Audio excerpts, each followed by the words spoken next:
What's going on, guys? Welcome to another episode of Second Guessing with Stressan. I'm your host, Garrett Williams, aka Texans commenter. I still can't figure out the StreamYard. I always freak out when it adds myself to the stage, but sorry for the glitch there. But yeah, man, we're feeling good right now. It's playoff time. That Colts game, obviously didn't mean a lot, but it kind of did. Was still a typical stressful Texans game despite all the circumstances. And I guess you could consider it a somewhat of a risky move by D'Amico Ryans to pull his starters. But in the end, it worked out. I mean, we got the best possible scenario aside from winning the division, which was kind of a pipe dream with the Jaguars playing the Titans. Although Cam Ward came out first play, first drive, got a touchdown, and then out for the game. But pretty much, the Jags were up multiple scores at halftime. And so that actually kind of did us a little favor as well. Them getting up early allowed us to be able to scoreboard watch and make that decision. So that was what I was saying my approach would be going into the game would be to, play your starters to win and keep an eye on the Jaguars-Titans game in case that game's close and you have a chance to win the division. And as soon as you see by halftime if it's out of hand, then you pull your starters, and that's exactly what happened. So it worked out well. You came out healthy. And you still found a way to win to get the 5th seed. And then we all got to watch Sunday night, the Ravens and the Steelers, which to me, that was almost as stressful, if not more stressful than most of our own, games ourselves. And of course, I, like most others, was wanting the Steelers to win. In the end, it didn't quite matter. But just given the fact that it's Lamar Jackson with the Ravens going to Baltimore for the 3rd year in a row, just the previous history, I still would have felt confident beating them, but the Steelers, I think, are a lesser opponent potentially, but it's going to be tough regardless. Shout out my guy Ruben 713 Houston Sportscast with the compliment. Appreciate that. Bryson Reyes says, should Riley Leonard be a worry for us in the future? I was joking that D'Amico let him show out to trick them into building the future around Riley Leonard. I said before the year that he was the best quarterback on their roster. I need to find that tweet. Obviously AR, I haven't been high on him, and then Daniel Jones, he's decent, but that being said, like I don't think that he'll be a big worry down the road. But I mean, that was a concern going in that a lot of people noted, and even D'Amico noted in some of his pressers, is that the element of the unknown. You got a rookie in his first ever start, but now, he had played one prior game against the Jaguars, but he came in the middle of the game and didn't get to prepare, didn't get the practice reps, and did bad. But now, he got to prepare. I know we got to prepare too, but we didn't really know what he would do. But, I can sit here and make excuses. Y'all can consider them excuses, but there is truth to that. I mean, just going into the game, even though we were motivated, saying all the right things, a playoff game, we're going to treat it like a must-win, division on the line. It's still like, even like this whole back stretch, like, we started 0-3 and 3-5, and pretty much every game has been a playoff game since then. But ever since the Chiefs game, it's kind of gone down. The Raiders, you hate to admit it, but that was kind of a trap lull game. Same with the Cardinals. And then you got up for the Chargers game. And then once you got that, you're like, all right, good, we're chilling. And now you're playing the Colts, of course, division rival at home. But, the fact that they pulled the starters halfway through the game, either the players knew that was the plan, he probably told them, or they probably just knew on their own. So, I mean, you don't get up quite as much for it. And even like the fans too, like, me as a fan going to all those games, like I wasn't quite as excited as I was going to the Bills game or whatever other game it was, like all those games, like it was still fun and awesome to watch them, like the Cardinals, Raiders, and the Colts down the stretch at home. But like, it's just not the same as like I went to the game in Indy. I was like jacked for that game. But so that's part of it too. I think, getting up for it. And then, Kamari Lassiter not starting, even though, Tremont Smith, I didn't really blast him that much. I was like, when I watched the two before I watched, in the Chargers game, I was like, I don't really like one when he got beat on, the other one, I was like, I don't know if it was his fault or not. And I think it was a busted coverage. I think it was Kevon Wallace. And then again in this game, like you watch in real time, I was in the stadium, so I didn't see the TV copy. But most people were convinced that Tremont Smith got burnt. But you look at it, it wasn't his fault. It was Kavon Wallace, who's only been on the team for 2, 3, 4 weeks, busted coverage. He's supposed to be the deep half safety and jumps on the out route. And then, of course, Tremont Smith is chasing him to try and make the play, so he kind of gets to blame for it. So, but Kavon Wallace got cut and just got re-signed. So Miles Bryant came in at strong safety and filled in for him. There's speculation that Jalen Reed may be back. We really need that. But regardless, even though Kavon Wallace played pretty well against the Chargers, most of that kind of seems to be down the box and aggressive and like the run fit more as opposed to, pass and understanding communication and coverage and assignment. So we can't have that. Like the only way that this defense is going to let up points is the explosives, which don't happen often, and most of the time they're from undisciplined and lack of communication. So, D'Amico doesn't play around. Like CJ Gardner-Johnson had the same thing happen earlier this year, several plays, and he got cut because of it. But D'Amico doesn't play. Like once you mess up, like, bro, like that's it. Like if you can't do like be in the right place, right time, that's it. And then, physical is a different part of it. But so that's definitely the biggest weakness now. But yeah, so as far as the Riley Leonard, I think he's good. Thought he played well. And then he kind of, after that, like we adjusted second half, even with backups and didn't look quite as good. He's athletic. He's gritty. He's a gamer. So I think it's good for them, but I'm not like overly worried about it. So let me get to some more comments real quick. Let's see. My guy, Furburger, this dude knows ball. That's facts. Fur knows ball too. The U. He says Schultz over under 1.5 TDs. For next year. But yeah, I mean, I haven't really dove into the Pittsburgh game. We can all dive into it together, but Pittsburgh runs more man than most teams from what I've gathered. So that kind of tells me that's more of a Nico and Higgins type day. But Huncho Johnny says, why do we play down to our competition? That's a great question. I think a lot of teams do, but it feels like we historically do. But I feel like given the fact that I mentioned, like we got to this start 0-3, 3-5, and every game has been like super intense that like finally, like once they feel like they got some cushion, like they let up. Like I know you're not supposed to, but it's hard to sustain like that level of focus and intensity for 17 games, man. It's human nature. So I know, no one will admit that you didn't take someone seriously, but it's just you can't help it. Mr. Trasker says red zone conversion is trash. Steelers are tough at home, and on Monday night too, we may be cooked. That's crazy, man. Like I'm definitely, not like a cocky fan. Like I don't come up here talking crap because I hate when I'm wrong and you kind of get owned. But like all the arguments you see online that are in favor of the Steelers are from historical trends. The Texans have never won a road playoff game. Okay, we're in 2026, 2025. It's a different team than all these other teams. The Steelers have never lost a Monday night football game. Okay, like who cares? Was Aaron Rodgers there? If he was, which games were they? Who was the opponent? There's a lot that goes into it. So like all these random stats and streaks are being thrown out as like proof and evidence of why the Steelers will win. Whereas you can be like, no, you know what? Like we can actually talk ball X's and O's, but like, you know what? The Steelers' whole offense is dink and dunk and predicated off of yard after catch and missed tackles. And the Texans play a defense where they force you into that and they stop you because they're really good at tackling and have the best tackling corner in the league in Kamari Lassiter. They have Jalen Petrie, who's your nickel, who's basically a linebacker. You got Henry To'oTo'o, who can, I know he's had his troubles, but like on the short yardage, flat route screens, a pretty damn good tackler. Aziz, a good tackler.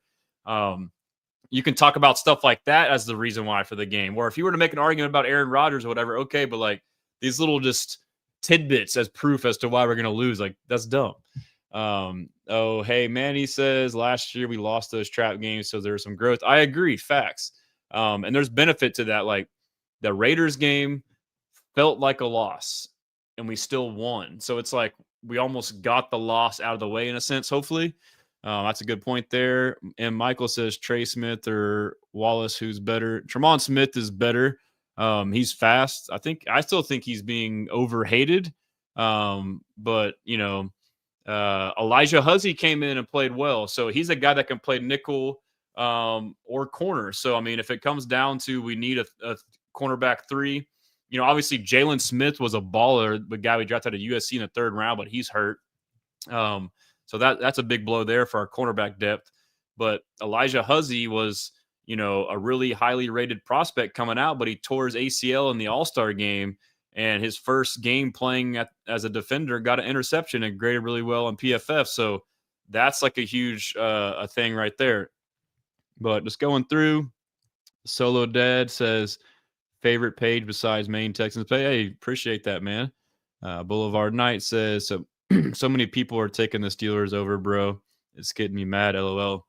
Yeah, we'll dive into it, but like, my surface level initial thoughts without trying to be too cocky is like, we can and should win this game. Like, if we lose this game, I don't know how, but I mean, and I get to like, you have to guard your emotions and don't want to get too cocky and don't want to get let down. So I'm not trying to act like this and that. Like, again, we'll dive into it, but like, it's a game we can and should win. Like, this is the team that we all wanted to play. Like, the Steelers, I know it's the playoffs, it's Aaron Rodgers, anything can happen, so I'm not discrediting them, but like, this is probably one of the worst teams in the playoffs, if we're being honest. But again, yes, it's any given Sunday, it all starts over, but this is the matchup we all wanted. Mario Trey says, listen, man, CJ is a clutch, and he's going to clutch up. I agree. Like, I think the way we've played, especially since he's been back, is we've played with leads. And so we haven't had to see him make these game-winning drives. So as a fact of the absence of seeing the game-winning drives, just because there's no opportunity, we assume that he can't do it anymore. He did it his entire 2023 year and did it even last year.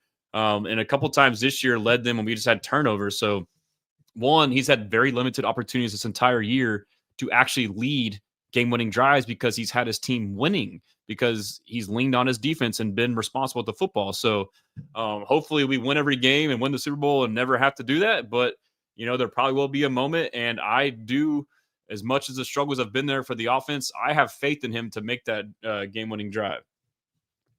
Chris says, Texans defense is going to get a rude awakening. He says, give A-Rod a rude awakening. Yeah.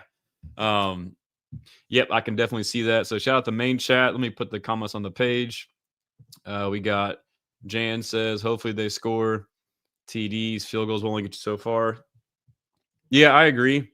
And I do think part of the red zone that we have to consider in some of these games, not all of them, but some of them, we're not going for it on 4th and short because the game flow and D'Amico's just taking the points because he knows he has a nails kicker, Kaimi Fairbairn. Shout out Kaimi. Tied the record for the most field goals made in a season in only 15 games. He missed 2 games.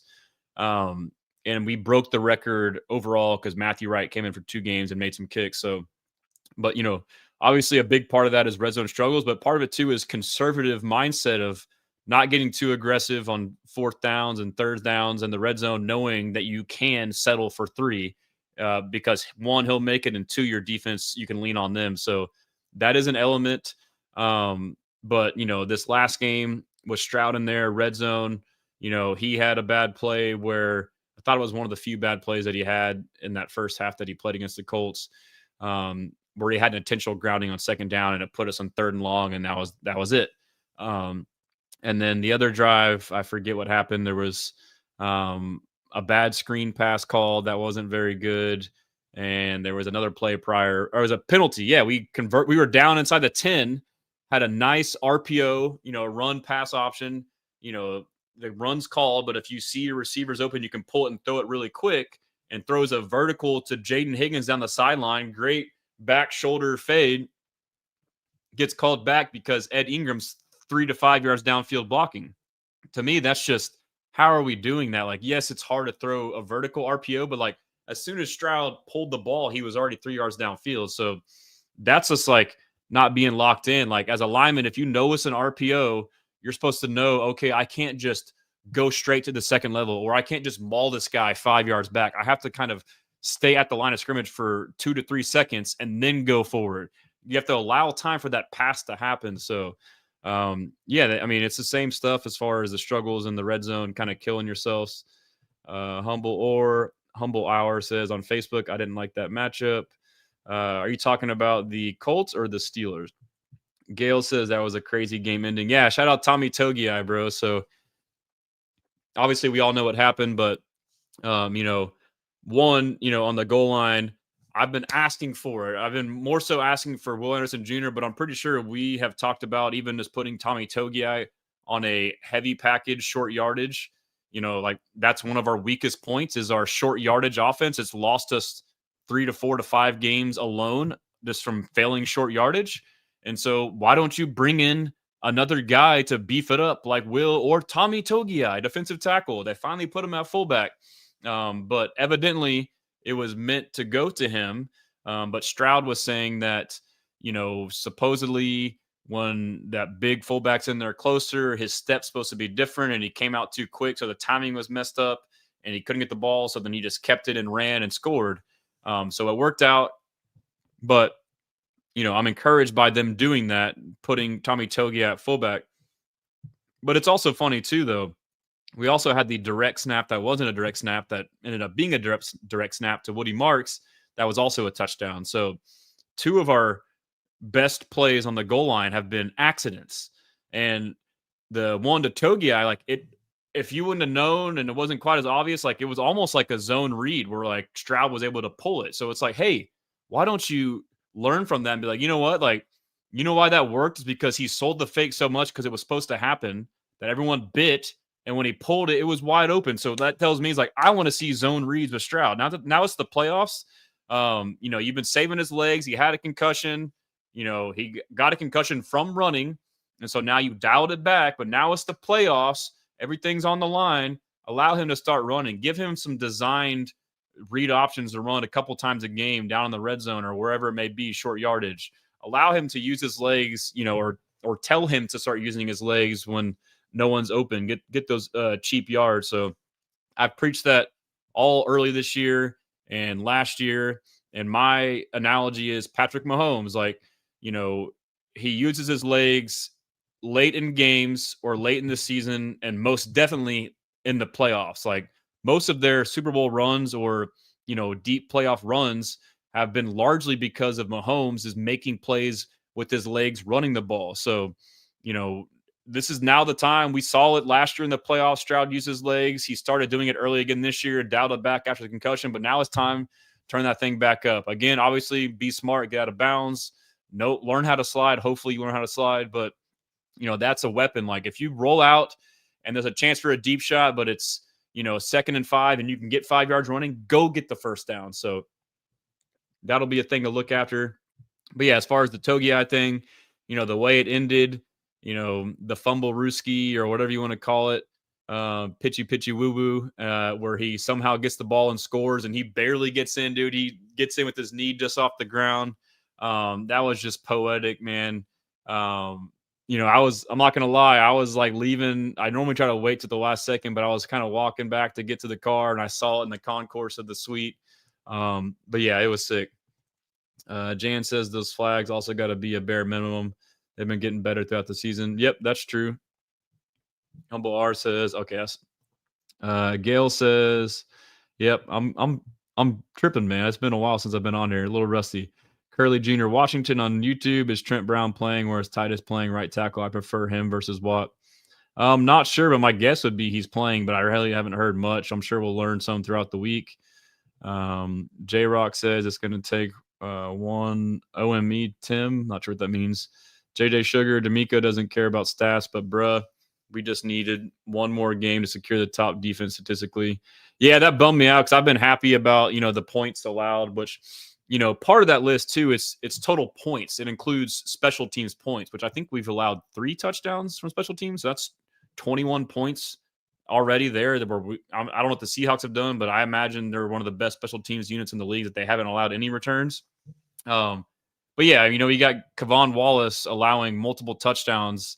And then even then, going into the second half, we still had a chance to hold it down. But is what it is, we can't quite puff our chest about us being I think obviously it's not really debatable that we're the best defense, but the historically great. But what really certifies and stamps these historically great defenses is a playoff run. If we go and win a Super Bowl, then we know what it is. And we see it, we've had guys like Jacoby Brissett, Geno Smith, Riley Leonard, seem to be pretty good against us. Again, that's probably the element of backing off the gas. But then you get up for big games like Patrick Mahomes, Josh Allen, Trevor Lawrence, make those guys have horrible games. Even Matthew Stafford, Baker Mayfield, you lost those games, but you made those guys look terrible in those games too. So, well, not terrible. Stafford looked good, but he only, he didn't score a lot of points. So JJ says we better go to the bowl. Yeah, if you want to prove that defense is legit, that's how you got to do it. Bobby Thornton says O-line has me sketched out. Everything else is pretty solid. Yeah, so, O-line, everything I argued before the season, agreeing with their logic or like seeing their logic, has kind of played out. Like they bet on coaching and scheme and not personnel. They, I would say minorly upgraded the personnel, but the biggest thing has been coaching and scheme. Coach Cole Popovich and Nick Caley. The blitz pickup is much better than what has been. It's still not perfect, but a lot less free runners. And the biggest thing is, you've been seeing it since day one, is the emphasis on getting the ball out quick. So, yeah, you can get beat. Their stats about pass block win rate, we're like one of the worst. But guess what? If we throw the ball after you get beat with the block, it doesn't matter. It's negated. So that's what you see with Stroud and Mills. Both of them just throwing the ball quick, man, and throwing the ball away. Stroud coming back from concussion, having watched Mills, he's learned, hey, great defense, just dirt the ball. It can be frustrating and kind of stall the offense. But like when you look back, you're like, oh, we've had 3 straight games with 0 sacks. 3 straight games with 0 sacks with an average to below average physically passing blocking unit. So we're masking that. And so maybe in the offseason, we can figure out ways to, beef up the personnel in the interior. But until then, you have to, like, Nick Caley's done a hell of a job in that regard. Like, he's not getting nearly enough praise for that. So, yeah, that's basically what Rodgers does on the flip side. They get the ball out quick. And I would continue to see us doing that. Really the run game is what's we're going to have to lean on, and it has been improving. So that'll be a big thing for us. And we're starting to mix up outside run, inside run. More normally all year we're inside zone and duo. And then we started running more wide zone, and now we're seeing more like power and counters with guys pulling. So we're mixing it up. We got a myriad of run concepts. So. And then J-Rock, will we run a red zone play correctly at the goal line? I don't know. It's almost better if we don't. JJ says the stat that for the Steelers are on a massive streak on Monday Night Football doesn't have any playoff games, but they do have a streak for the playoffs going straight L's.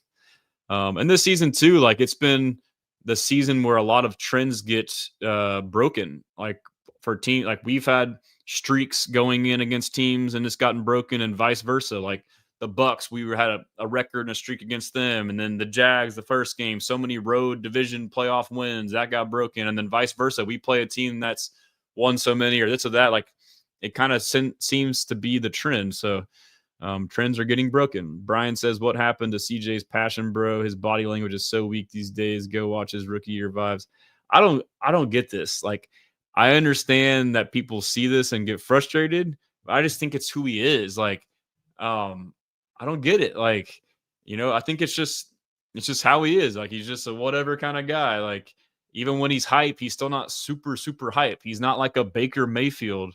And, to me, like, I understand the argument about I want a fiery quarterback and I want him to yell at guys, but like, we can't ask him to be somebody who's not. Like, I don't think that he's changed. I think that in our mind, it's changed because he was a rookie and it was new. Yeah, you celebrate a touchdown. I mean, he's still celebrating big plays the same way. And then if anything, part of it is, yeah, maybe because he's not making the big plays, or maybe he's mature and he's not as emotional. I mean, to me, like I understand, but I understand how people see that, but I don't see it that way. And I don't think that Mr. Sleepy, also more British Brooks. Yeah, man, he balled out. He had a great game. So that's interesting. Shout out HD AV Traveler, Evening Stressans and Friends. What's going on, bro? Ayush, kind of poor. If the Texans lose the first round, they got to get rid of Caley. One, I hope we don't lose, but two, I don't think you fire Caley for that. No, I think this offense, even though people think it's terrible, is really making strides personally.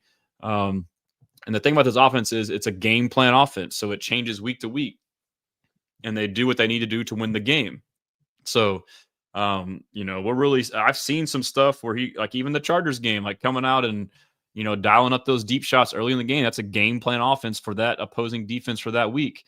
And And then after that, you kind of dial it back in a sense because you're playing with the lead. So you're game planning for that game. But, as far as the playoffs goes, like even Mike Tomlin will play his press conference here, but he talked about how he credited the offense, all the personnel, and he said, in their play calling too, they're very good at exploiting your tendencies. So that's the game plan offense that he's talking about.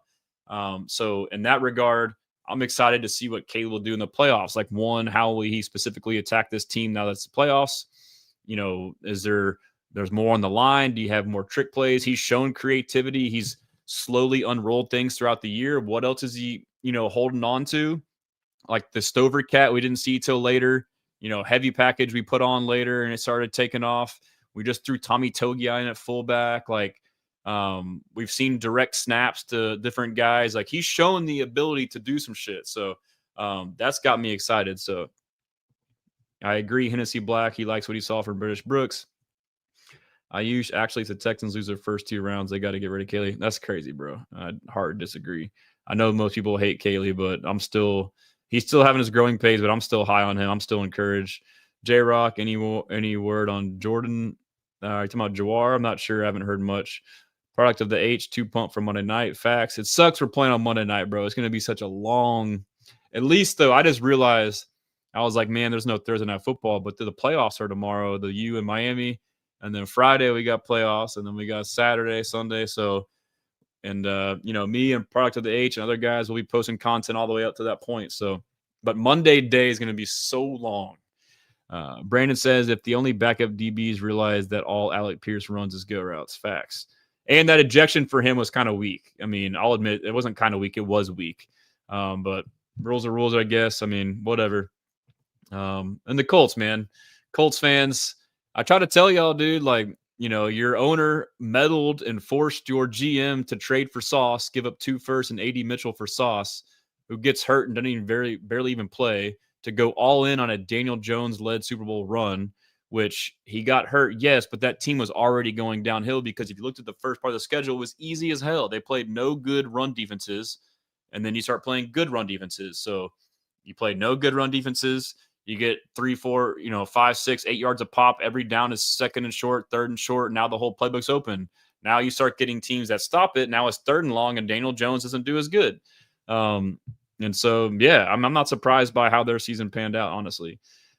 Let's see here. Let me get to IG. Someone says they prefer Mills. That's crazy. Oh, hey, Manny says the CJ slander is crazy too. I agree. Chris says Mills didn't do much in the second half of that game. Yeah, and then Mills came in and didn't really do well and then did enough late. Shout out Mills. And it's like, it's so weird, like, because there's like always these arguments, like you feel like you have to be like, do you love CJ or hate him? Do you love Mills or hate him? It's like, how about, I think CJ is a great quarterback and a great young quarterback and the franchise guy. And I also think Mills is a damn good backup. Like, you can think both. And I feel like that game encapsulated. Like, I thought CJ was playing really well. He really had that intentional grounding early. That was really it from what I saw. Playing really well. And then Mills comes in and not really well. And then late in the game does enough to win the game. I'm like, all right, perfect. Boom. So I feel like that's what you can say that, let's see what else. Hard count. What are we talking about? Let's see on IG. Let's see, Bass Pro Junkie. What about Roger doing hard count on our D line?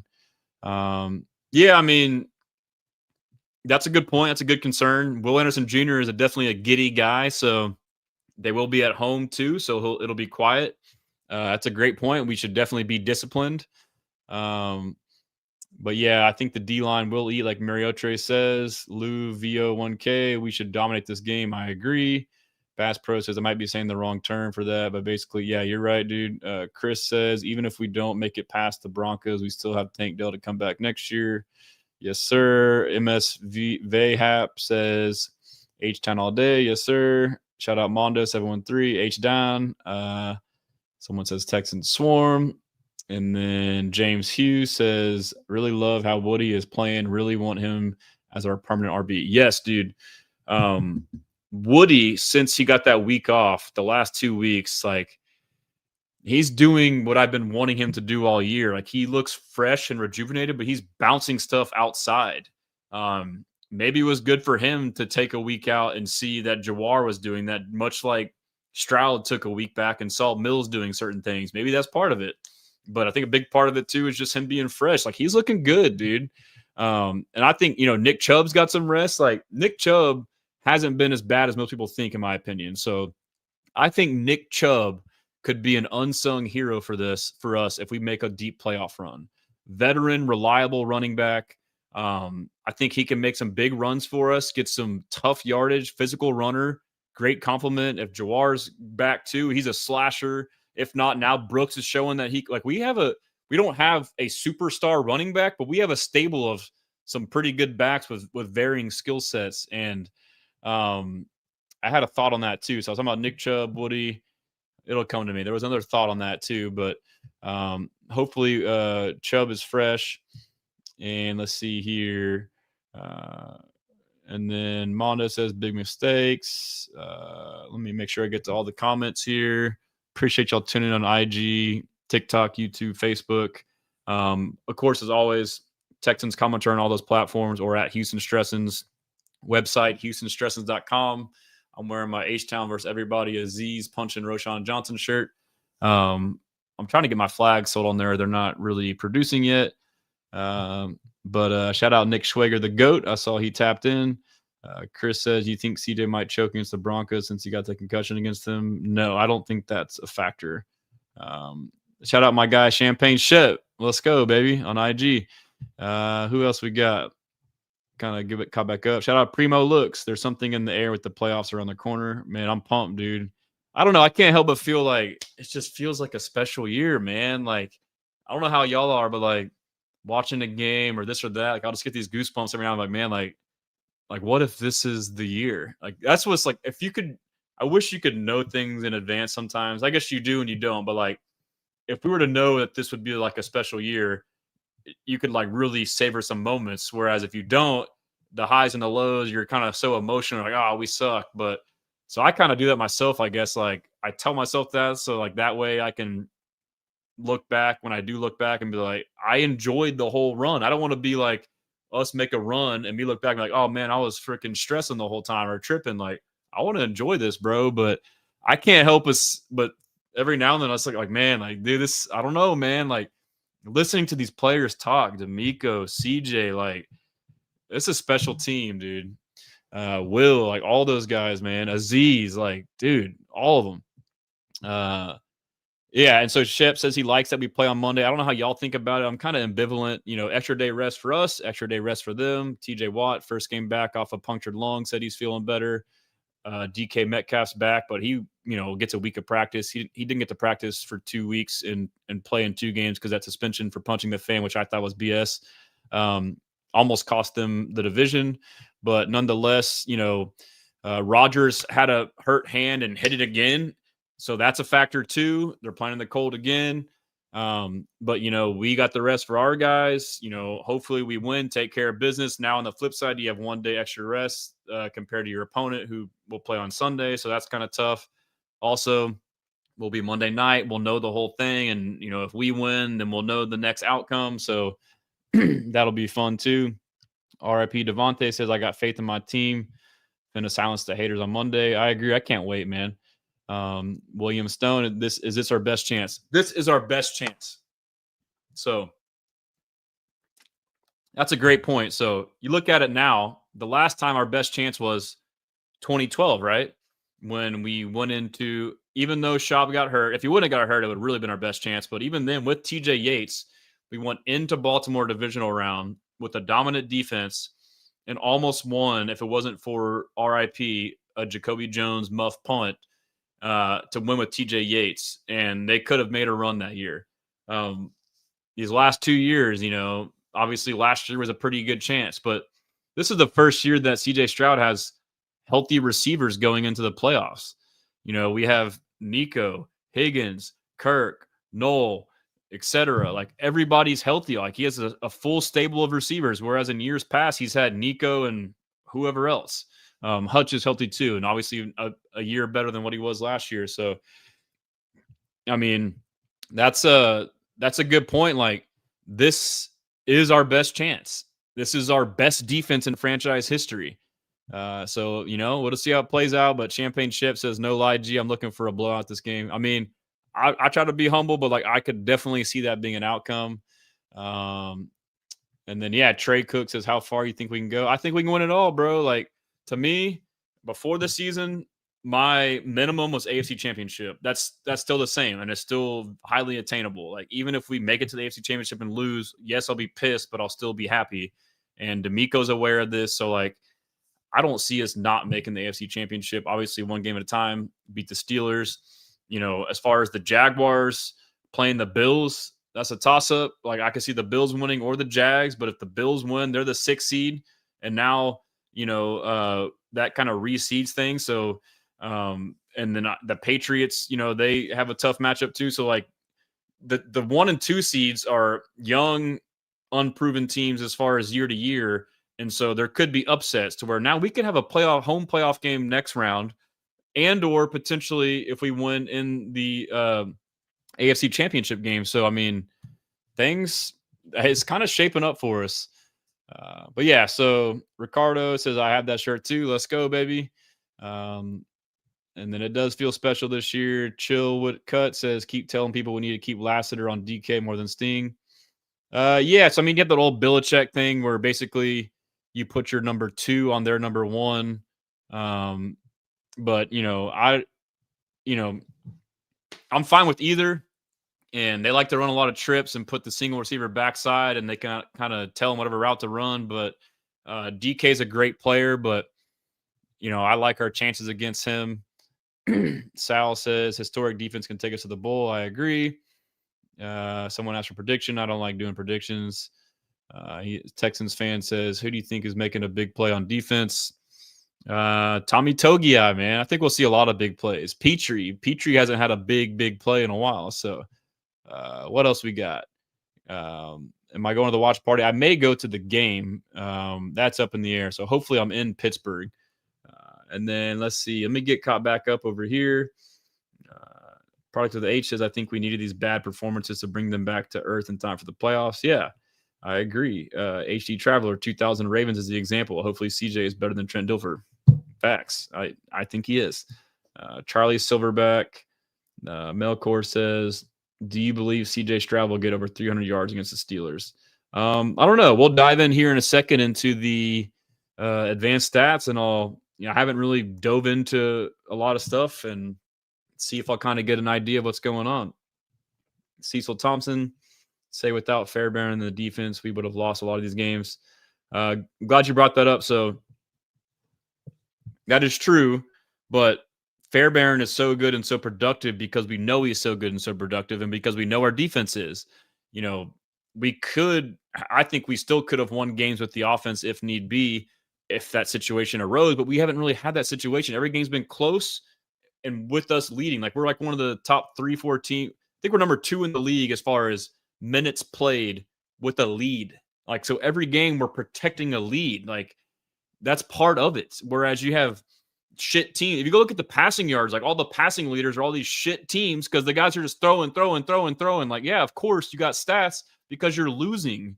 We're winning and playing boring football, bleeding the clock out. Like, I'm telling you, like, it's not a full blanket excuse for offensive struggles, but as soon as you can realize what's going on and how D'Amico wants to win, he's like that one friend in Madden where your one friend in Madden who's really good is the one who plays like D'Amico, where they play it like real life football and they'll run a 6-minute drive on the last drive and not give you a chance to come back. Whereas most people are like, I want to just throw bombs. I just want to do this. And you get picks or you score too soon. Like, D'Amico plays like that one friend in Madden who just super disciplined, doesn't get risky, sticks to his bread and butter, the plays he knows, goes to him when he needs them, doesn't take a lot of chances. And it's like annoying as hell because you're like, bro, we're playing a video game. Like, throw the ball, and they just, the friend that runs the ball in Madden in the fourth quarter pisses you off. But like, that's how we play. So the sooner we realize that, the better. But I want to say this too. So Kaimi Fairbairn and Tommy Townsend, dude, I think they both could be all pros. Maybe not Tommy, but Kaimi could be all pro, should be all pro, best kicker in the league, historically great season. But the fact that we have 2 elite kickers, like this is being underrated. The way D'Amico Ryans has built this team is fucking brilliant, dude. Like, again, we're so stuck in this fantasy football shit world of points, yards, touchdowns, like no, like defense, dude. Like D'Amico has built this team with a dominant defense and an offense to complement that defense. We all got frustrated and pissed off at Slowick because of the conservative play calling. And now we're all getting pissed off at Kaylee for the conservative offense and play calling. Guess what? It's fucking D'Amico, bro. Like, this is how he wants to do it. And the offense, even though they don't always get touchdowns or points, like, they have drives where they march the ball on the field, hold on to the ball, don't turn it over. We're one of the best teams in the league. I think the fewest turnovers on offense. So that was what I was going to say about Woody and Nick Chubb earlier is they don't fucking fumble the ball, knock on wood. They don't fumble the ball. That is massive. Interceptions down low, like one of the lowest in the league. We possess the ball, take care of it, and even if we don't score, we drive down, get a field goal, 2 off 6, 7, 8 minutes. Or even though when we don't, we still get 1 or 2 first downs, and Tommy Townsend comes in and fucking pins you inside the 10 with that fucking defense, bro. That is called complementary of football. Like, the way D'Amico has built this team, the way he sees the game is so old school. The game has changed so much recently that people think it's dumb and it's scared and whatever. Like, no, it's fucking brilliant. Like, D'Amico knows what the hell he's doing, dude. He has built a team that is sustainable for years to come. Like, as long as D'Amico's here and CJ are here, I say this every week, we have a chance to be a legit team. Like, we'll have a shot every year. And it's not going to be, I know we want blowouts every week, but like, you just got, and I know it's tough in the moment, and I'm guilty too. I'm like, man, I get mad, but like, and it's probably annoying. I keep saying this, like, dude, shut up. Like, I want to bitch about stuff that sucks. Like, yeah, it does. But I think that is a big part of it. So, little rant there.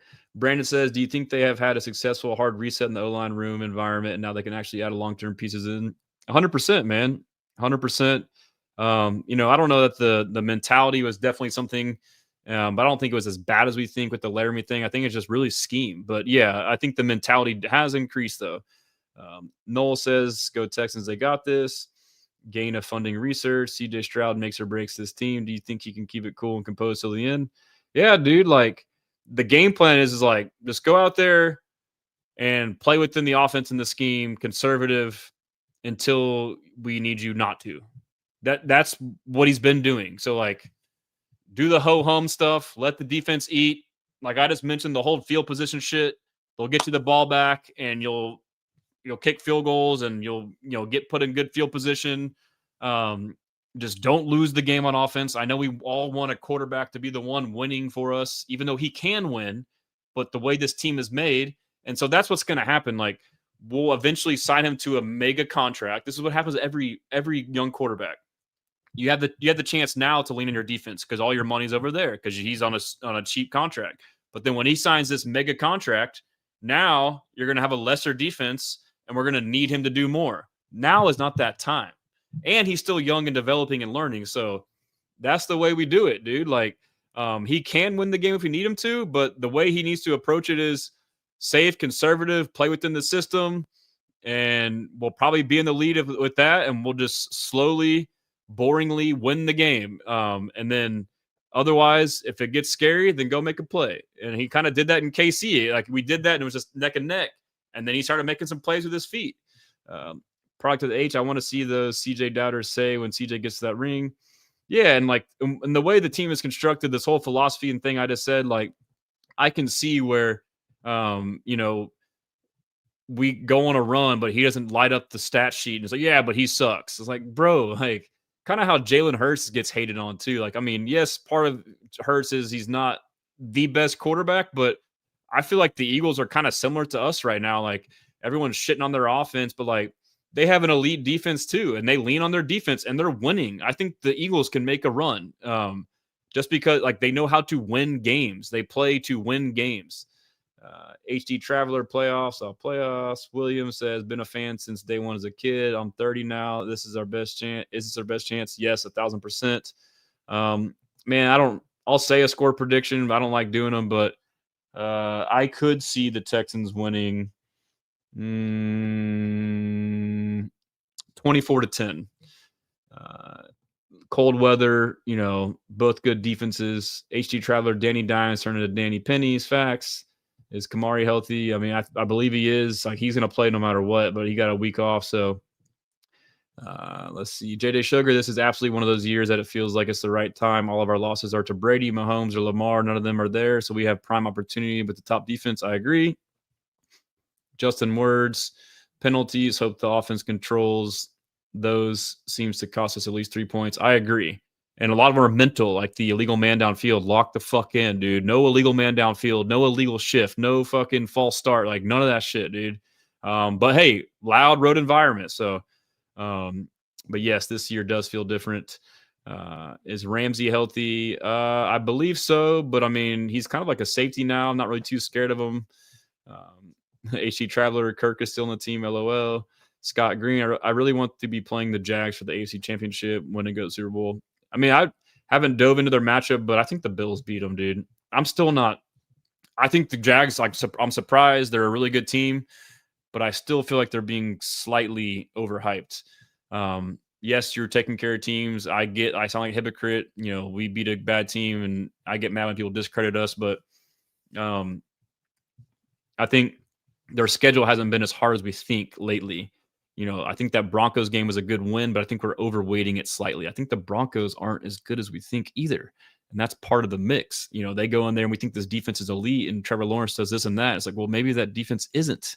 Maybe Marcus Mariota carving up that defense is part of the deal too. JJ Sugar, crazy to think Tank hasn't been able to play a playoff game. Hopefully we can get in there next year healthy. That is crazy. I didn't think about that. Shout out Balls Deep Football, my guy. Rich Boy J, imagine the Bills and Chargers win and we go into Monday night playing home divisional round game. It could happen, dude. But yeah, so like my initial prediction without diving in is Bills beat Jags, Patriots beat Chargers, and then we go into Foxborough. And that is an exercise your demons game right there, the Letterman jacket game. And then we could win that game. If you win that game, then you play the winner of the Broncos and Bills, Texans, AFC Championship at home. That's a possibility. JJ Sugar, we lucked out with the Tommy T being a complete dog after losing Settle, Edwards Jr. I thought our D-line. And so our depth has lacked, but Tommy Togiai wouldn't be playing as much. He was a rotational piece who became the starter potentially, and it was still even like not a half starter, but like, and now that it's playoffs, they like to rotate guys to keep them fresh, but they may rotate a little bit less because it's the playoffs. And Tommy Togiai is a fucking Pro Bowler, dude. Like, he is a superstar. Dude is a dog, bro. Like, he's up there not only just, holding his own and taking on double teams, but shedding double teams and making tackles. Great pass rusher, like very instinctual, blowing up screens and draws and all these, cerebral plays. That dude is a star. So, like, maybe a slight blessing in disguise in the sense that it's allowed us to play him more. Naquan Jones, I haven't really dove into his performance in this last game, but played better in the Chargers game. Lecky Fotu seems like he didn't play too well, but those guys aren't getting a ton of reps. JJ says, I know we still have an Autry in rankings, but we need that strong rotation on the D-line. Tommy T keeps it going strong. I agree. And let's see. I'm going to try to get caught back up. I'm sorry. Missing a lot of the comments. Let's see. Cecil, we got some good offensive players. Yep. And this is a big point here, too, by SP. I really hope Jaden Reed, I think he means Jaden Reed, comes back here from Twitter. Keep up the good work. Appreciate it, man. Yeah, so let me get to Derek Stingley Lover on IG says, how far we go is going to come down to our offense. One bad or inconsistent game, it's all over. Yeah, I mean, I think we could still even win with a bad and inconsistent offensive game, and we have all year, honestly. So real quick, we'll put a bow on this Colts game, which was, again, meaningless but not meaningless, and then we'll dive into the matchup. Let's see, NFL scores. We'll go to Week 18. So this is the part I wish I could just read comments the whole time. It's my favorite part. I start to dissipate, so I'm sorry. If you got like a in question, you really want to get out there, just spam me. I'll get to it eventually. Best way for my IG fam, it doesn't show up on the main thing. So if you're on YouTube, Facebook, Twitch, or X, you'll pop up on there. But yeah, Leonard was, let me share this tab. Let's see. Share screen right there. Leonard was 21 of 34 for 270, 2 touchdowns, 1 pick, 1 sack, and a 94 rating.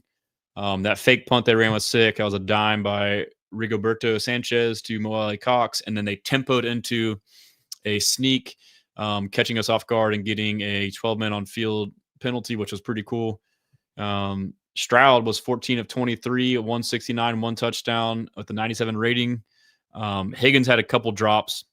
I'm watching the all-22. Stroud was doing he does like these no-look passes where he looks in the middle of the field and stays looking middle of the field, but he's like watching to the corner of his eye. He's watching a guy across the field, and he throws it like this and then leads the receiver perfectly. Like one was to Schultz, one was to Higgins that he dropped. I mean, he was dialed, dude. I mean, he had one bad play, I thought. And like you said, he was just heating up. Mills was 3 of 9. So there's still people out there clamoring for Davis Mills to be starting over Stroud and say, oh, yeah, Mills iced the game. He was 3 of 9. Again, I think Mills is a great backup. So now I'm having to hate on him to suppress these people who's making it more than what it is. He's a great backup. You know, came in, got some good reps, wasn't really great late. Yes, there were some drops for him too. You know, yes, he made the important drive, but let's not make it more than what it is or worse than what it is. But yeah, British Brooks, 13 carries for 63 yards, 4.8 yards per carry. Woody Marks, 10 for 48, 4.8. And then let's see what else we got. We kind of held Jonathan Taylor in check, 14 for 26 with, you know, backups in the game. Come on, bro. Alec Pierce, obviously 4 for 132 and 2 touchdowns. Tyler Warren, 5 for 26, held in check relatively. Xavier Hutchinson, 5 for 84, leading receiver. Higgins caught that touchdown in the red zone. And yeah, so I guess team stats we can look at. We were 4 of 13 on third down. They were 8 of 15. Total yards, they were 354. We were 339. Let's see. Passing, they had 278. We had 205. Rushing, 76 for them, 134 for us. Both had 7 penalties. They had 3 turnovers. I just realized that. We had another game. I guess that last one at the end, but we had another game with 3 turnovers and none. That turnover margin is insane. Possession, 31 to 28. So, yeah, I mean, that's pretty much good on that. Now we can kind of transition into so I'll do like we always do. We'll go to the Pittsburgh game, and then I'll go back to my timeline and play any interview clips. And then on YouTube, Houston Lover, do you think that Noel should get more snaps? I do, and I definitely thought he should have in that game because I thought that was a game like we rested Nico Collins. So a byproduct of resting Nico Collins was obviously him getting rest. But number 2 is now Jaden Higgins got more run and ran, 80% of the snaps and was able to work on his chemistry with Stroud, which they connected on a ball that got called back for the ineligible man downfield. And he dropped a couple, but that helped him build that trust with them. Had a nice slant he threw to him as well on a third down. So I thought that was another moment, just like the Broncos and Niners game before Stroud got hurt. And then the Niners game, obviously, he played where, Nico was out and he was forced to go to Noel and other guys and made that connection. But, didn't happen. Okay. I'm not sure why. He still got out snapped by Kirk. Maybe Kirk needed to get his chemistry going. He still got to get going. But I don't know if they'll change that in the playoffs. I doubt it. I do think that blocking is a big part of it, and we fail to understand that, even though maybe we do, but we just don't want to point it out. But they ask these receivers to block a lot in this offense, and that's an area where he's lacking. I think we need to run more of these reverses. Xavier Hutchinson, Nico Collins, Jalen Noel, when he's in there in reverses, I feel like he can do better. But that's something we need to continue to do in the playoffs. Yeah, the people clamoring for Mills are unserious as Hennessy Black. I agree. My guy, Larry Payton, he's swarming, he says. But yeah, so let's just go to – this is kind of how I first analyze a team. I'll go to their schedule and see how badly I can beat them down. So Steelers 10-7. That game against the Ravens, I don't think were very good this year, with or without Lamar. Like, they made a bunch of excuses. Oh, we're hurt. Didn't have this guy. Didn't have that guy. Lamar came back. They still sucked. Defense pretty much sucked all year. The defense was terrible in this game. Yes, Rodgers played well, but let's just click on this. It was a 10-3 game at half, and then the fourth quarter, second half just went wild. But team stats, Steelers were 9 of 16. Ravens were 4 of 12. 359 total yards for the Ravens, 390 for the Steelers, 290 passing for the Steelers, 100 yards rushing. But basically, this game, pretty much, if you watched it, that is the Steelers' offense. It is methodical, dink and dunk, Aaron Rodgers, cerebral offense. They throw it to their 2 running backs. Obviously, DK Metcalf was out, so missing him, and that also made this philosophy even more so. But, they are the boring offense. He's the veteran quarterback. One, he has to get the ball out quick because their O-line isn't quite the best. I don't think it's bad either, but also he's old and immobile. You saw it on a first down, on a run where he could have gotten a first down and it got 0 yards. But so he has to get the ball out quick, and it relies on halfback passes and screens and flat routes and Jalen Warren and Kenneth Gainwell breaking tackles. And that's what if you watch that game, it's like dink, dunk, break tackle, and first down, or second and short, third and short, like these little steady ones. So they can take shots. That's probably their best chance to take shots, but we're also great at limiting explosives. So who's ever at strong safety is going to be a big deal to help limit that. But we are elite at stopping screens. Kamari Lassiter, best tackling corner in the league. Jalen Petrie, again, went through all that. And that's kind of how it's been for us all year. Most teams come into the game knowing, hey, we can't throw it deep because their edge rushers and pass rush is so elite that they'll be there in under 3 seconds. So we have to pick and choose when we want to throw it deep. And they come into the game changing their entire game plan to quick game and screens. And you have to hope that you scheme it up or get a good block or break a tackle. That's what it is. And so it can backfire. You can do that early and, throw 2 dink and dunks on the first 2. We tackle. You're now in 3rd and long, and now we rush, and now you're off the field. So do you try and just throw it long in the beginning on the first play and get sacked on first down, and now it's 2nd and long? So it's kind of that dilemma for them. But I feel like most teams realize that, like, hey, we'll do the first part, which is try to dink and dunk, and then if not, even still dink and dunk, and then just punt it, and then, try to stop them on their end because we think their offense isn't that good either, too. So that's part of it. But yeah, Kenneth Gainwell had 8 receptions for 64 yards. And Calvin Austin, 3 for 55, had that touchdown on the hitch and go. Let's see, Jalen Warren had 5 for 53. So he has running backs caught 13 passes for almost 100 yards. Like, what are we doing? Freiermuth, 3 for 51. Here's our receivers: Adam Thielen, Marquez Valdez-Scantling, Scotty Miller, Jonnu Smith. Like, dude, what? His weapons are not crazy. Like, it's all cerebral, right place, right time. So going through this, my initial thing is sorry, I just had a hiccup and forgot my train of thought. But so the game plan for the Texans is going to be, let me get a sip of water. I can't quite think right now. But yeah, we'll just move on to something else. That'll come back to me. But we'll go to PFF to kind of look at the overall here. Go to NFL scores.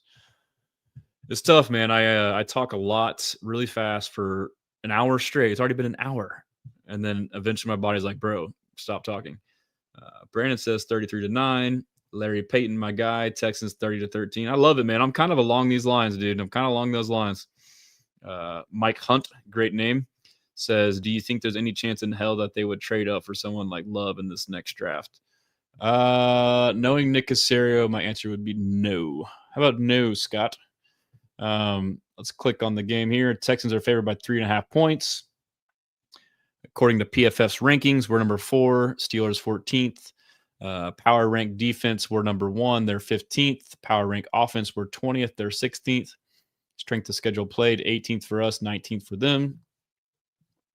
And we're both percent run plays, 39% for us, 38% for them, 60 to 61. PFF grades, again, take them how you want them. Stroud, 72.9 grade, Rodgers, 68.7. So rating when clean, 106 for Stroud, 101 for Rodgers. When under pressure, 65 for Stroud, 69 for Rodgers. Nice. Big time throw percentage, 2.9 for Stroud, 4.2 for Rodgers. Turnover worthy play, they're both elite at this, 2.5 and then 2.45. And so, yeah, they have Stroud as the 12th best quarterback power rating and Rodgers the 19th. But the thing I like most about this is, I guess I didn't do the grades. We can go back and do the grades for the Colts game after this, but just looking up at like personnel. So obviously DK Metcalf, Thielen, they have as the slot, and then Marquez Valdez-Scantling, Freiermuth tight end. Their linemen are at tackle, Troy Fontenot. He is a second-year guy out of Washington. They have him as a 66 rated guy. So their O-line's all graded pretty well.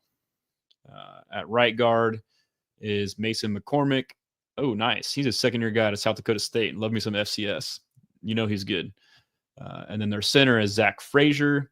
It's all second-year guys. Second-year guy out of West Virginia. And then you have Isaac Suamalo. He's a veteran, 2016 out of Oregon State. And then you have Dylan Cook, who is another FCS guy from Montana. They have 2 FCS guys. That's crazy, dude. I love the FCS, especially FCS lineman, Gray Zabel. But this guy is 6'6", 305 out of Montana in 2022. That's pretty cool. Rodgers, obviously, we know him. And then we talked about Gainwell and Warren. They're both pretty underrated, but, they're not, it's kind of like our backfield, I guess. And then we'll go to, let's see if they're in 12 personnel. They'll put Jonnu Smith in. And then we'll go to their defense. Jalen Ramsey's playing safety now. I think he's nowhere near what he was. They got Kyle Duggar as the other safety. He's not graded very well on PFF. He's at a 53. Linebackers aren't graded that well. Patrick Queen's at a 44. And then let's see who they got here. Malik Harrison. He's from Ohio State. He's at a 57.6. I think they also have Patty Wilson who comes in there. But the corners, I'm not necessarily Joey Porter Jr., highly touted draft pick, second round. I'm not, he's pretty good, but not elite. I think Nico can win there. Highsmith. Let's see here. Alex Highsmith, pretty good rusher. He's graded at 82, so they run the 3-4, so he's a outside linebacker, basically an edge. Cam Hayward, dude, he's been in the league since 2011 at Ohio State and having one of his best years. Insane, 90 grade PFF.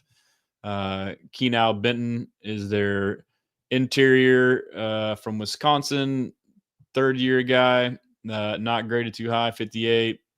Derek Harmon, someone I was looking at for us to add as an interior guy out of Oregon, first-year rookie. And then you got TJ Watt, obviously, very good. He had that long he's coming off of. But then if you go to nickel, I didn't go on Pierre. James Pierre is their other corner at FAU. He has an 86.7 grade, so he's pretty highly graded on PFF. Again, this is just for looking at. And so if you go to nickel, Wilson comes in as the backer. He's a 54 grade, but a lot of tackles. And then Brandon Eccles will be their slot guy out of Kentucky. So, yeah, that pretty much covers that end. Let's see. Let me make sure if there's any comments that I need to get to.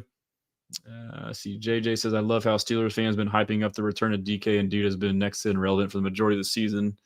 And I think they'll run him up numbers like JSN. Yeah, he's literally like vertical slant. That's his whole – he's not a good route runner, bro. And I don't think he's necessarily like a very really, really good jump ball guy either. I think he's just a burner and box you out. He's not gonna, I guess he does make some go up and catch the ball, but I don't see him as a guy mossing people really.